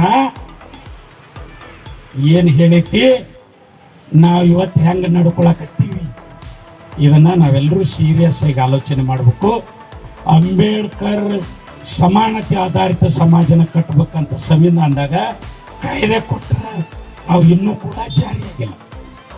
ಆ ಜಾರಿ ಆಗ್ಲಿಕ್ಕೆ ಅಂಬೇಡ್ಕರ್ ಅನುಯಾಯಿಗಳು ಕೆಲಸ ಮಾಡಬೇಕು. ಯಾರು ಮಾಡ್ಬೇಕು ಕೆಲಸನ? ಅಂಬೇಡ್ಕರ್ ಭಕ್ತರು ಮಾಡಕ್ಕಾಗೋದಿಲ್ಲ. ಭಕ್ತರು ಏನ್ ಕೆಲಸ ಮಾಡ್ತಾರಂತ ಹೇಳಿದೆ ನಾನು. ಭಕ್ತರ ಕೆಲಸ ಬರೇ ಡ್ಯಾನ್ಸ್ ಮಾಡೋದು, ಬರೇ ಊದಿನ ಕಟ್ಟಿ ಹಚ್ಚೋದು, ಬರೇ ಏಪ್ರಿಲ್ 14 ಕಟ್ಟ ನೆನೆಸ್ಕೊಳ್ಳೋದು, ಇದು ಭಕ್ತರ ಕೆಲಸ. ಈಗ ನಾನು ಕೊನೆಯದಾಗ ಕೇಳ್ತೀನಿ, ನೀವು ಭಕ್ತರಾಗ್ತೀರಾ ಅಥವಾ ಅನುಯಾಯಿಗಳಾಗ್ತೀರಾ? ಅನುಯಾಯಿಗಳು. ಭಕ್ತರಾಗ್ತೀನಿ ಅನ್ನೋರ್ ಕೈ ಎತ್ರಿ. ಯಾರು? ಎಷ್ಟು ಜನ ಭಕ್ತರಾಗ್ತೀರಿ? ಯಾರು ತಯಾರಿಲ್ಲ, ಹೋಗಲ್ಲ. ಎಷ್ಟು ಜನ ಅನುಯಾಯಿ ಹಾಕಿರಿ? ಇವತ್ತು ನಿಮ್ಮ ಅಂಬೇಡ್ಕರ್ ಜಯಂತಿ ಮಾಡಿದ್ದಕ್ಕೆ ಸಾರ್ಥಕ ಆಗ್ತದೆ. ನೀವೆಲ್ಲರೂ ಭಕ್ತರಾಗೋದು ಬೇಡ, ಅಂಬೇಡ್ಕರ್ ಅನುಯಾಯಿಗಳಾಗಿ ಅಂಬೇಡ್ಕರ್ ಕೊಟ್ಟಿರ್ತಕ್ಕಂಥ ಸಂವಿಧಾನವನ್ನು ಉಳಿಸ್ಲಿಕ್ಕೆ ನಾವು ಮುಂದಿನ ಪೀಳಿಗೆಯನ್ನ ತಯಾರು ಮಾಡಬೇಕು. ನಮ್ಮ ಮಕ್ಕಳಿಗೆ ಓದಲಿಕ್ಕೆ ಪ್ರೇರೇಪಣೆ ಕೊಡ್ರಿ. ಅಂಬೇಡ್ಕರ್ ಏನು ಹೇಳಿದ್ರು ಕೊನೆಯದಾಗಿ, ಬಚ್ಚೋ ಪಡೋ ಪಡೋ ಇತನಾ ಪಡೋ ಆಪ್ಕಿ ಪಡಾಯಿ ದೇಕರ್ ದುನಿಯಾ ಡರೆ. ಮಕ್ಕಳೇ ಓದ್ರಿ ಓದ್ರಿ ಓದ್ರಿ. ಹಿಂಗ್ ಓದ್ಬೇಕಲ್ಲ, ನೀವು ಓದೋದನ್ನ ನೋಡಿ ಜಗತ್ತು ನಿಮಗೆ ಅಂಜಬೇಕು. ಹಂಗ ಓದೋ ಕೆಲಸನ ನಿಮ್ಮ ಮಕ್ಕಳಿಗೆ ಮಾಡಿಸ್ರಿ ಅಂತ ಹೇಳ್ತಾ, ನನಗೆ ಕರೆದು ಮಾತಾಡ್ಲಿಕ್ಕೆ ಅವಕಾಶ ಮಾಡಿಕೊಟ್ಟಂತ ನಿಮ್ಮೆಲ್ಲರನ್ನ ವಂದಿಸಿ, ಮೂಢನಂಬಿಕೆ ಬಗ್ಗೆ ಹೇಳಿಲ್ಲ, ಅದರ ಬಗ್ಗೆ ಹೇಳಿ ಸರ್ ಒಂದೆರಡು ಮಾತು. ಮೂಢನಂಬಿಕೆ ನಾನು ಜಾಸ್ತಿ ಮೂಢನಂಬಿಕೆ ಬಗ್ಗೆ ಮಾತಾಡಿದೆ. ಇಲ್ಲ ಸರ್, ಅದ್ರ ಒತ್ತಡ ಹಾಕಿಲ್ಲ ಸರ್, ಬರೀ ಹುಲಿಗಮ್ಮದ ಬಗ್ಗೆ ಹೇಳಿದ್ರೆ ಅದ್ರ ಅರ್ಥ ಪೂರ್ಣವಾಗಿ ಆಗಿಲ್ಲ. ಹಂಗಾಗಿ ಈಗ ಒಳ್ಳೇದು ಅವ್ರ ಪ್ರಶ್ನೆ ಎರಡೇ ಓಕೆ ಒಳ್ಳೇದು. ನಮಗ ಬುದ್ಧ ಹೇಳಿದ್ದು, ಬುದ್ಧ ಏನ್ ಹೇಳ್ತಾನಂದ್ರೆ, ನಮಗ ಪಂಚೇಂದ್ರಿಯ ಅದಾವ. ಪಂಚೇಂದ್ರಿಯ ಅಂದ್ರೆ ಏನ್ ಹೇಳ್ರಿ?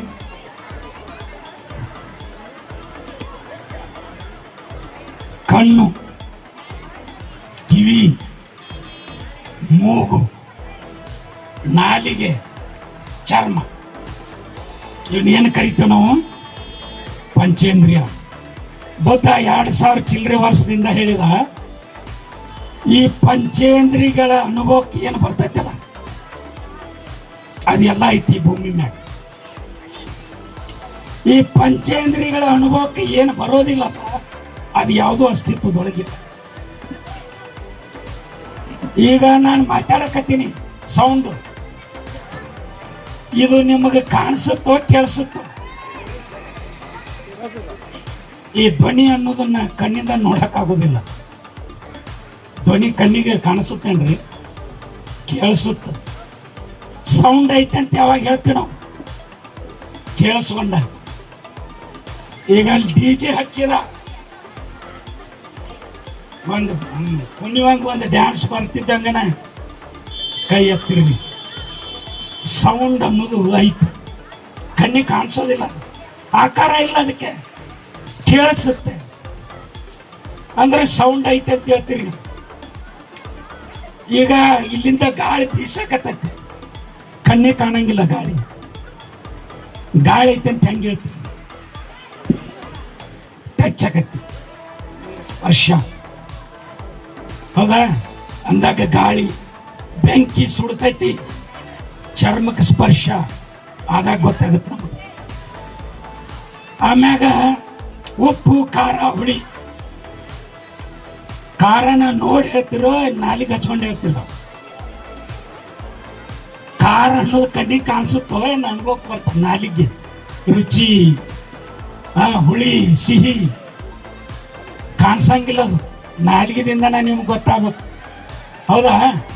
ಅಂದ್ರೆ ನಾನು ಇದನ್ನ ಯಾಕೆ ಹೇಳಕತ್ತೇನೆ ಅಂದ್ರೆ, ಇವತ್ತು ನೀವು ಬುದ್ಧ ಜಯಂತಿ ಮಾಡಕತ್ತೀರಿ. ಜಗತ್ತಿನ ಎಲ್ಲರನ್ನೂ ಕೂಡ ಮೂಢನಂಬಿಕೆಯಿಂದ ಮೊದಲು ಮ್ಯಾಗ ಎತ್ತದವನ ಗೌತಮ್ ಬುದ್ಧ. ಆತ ಹೇಳಿದ್ದ ಸಿದ್ಧಾಂತ ಬಹಳ simple. A matter neither created nor destroyed. Buddha ಹೇಳಿರುವುದಿಲ್ಲ. ಇದನ್ನ ವಸ್ತುವಾದ ಅಂತ ಕರೀತಾರೆ. ವಸ್ತುವಾದ.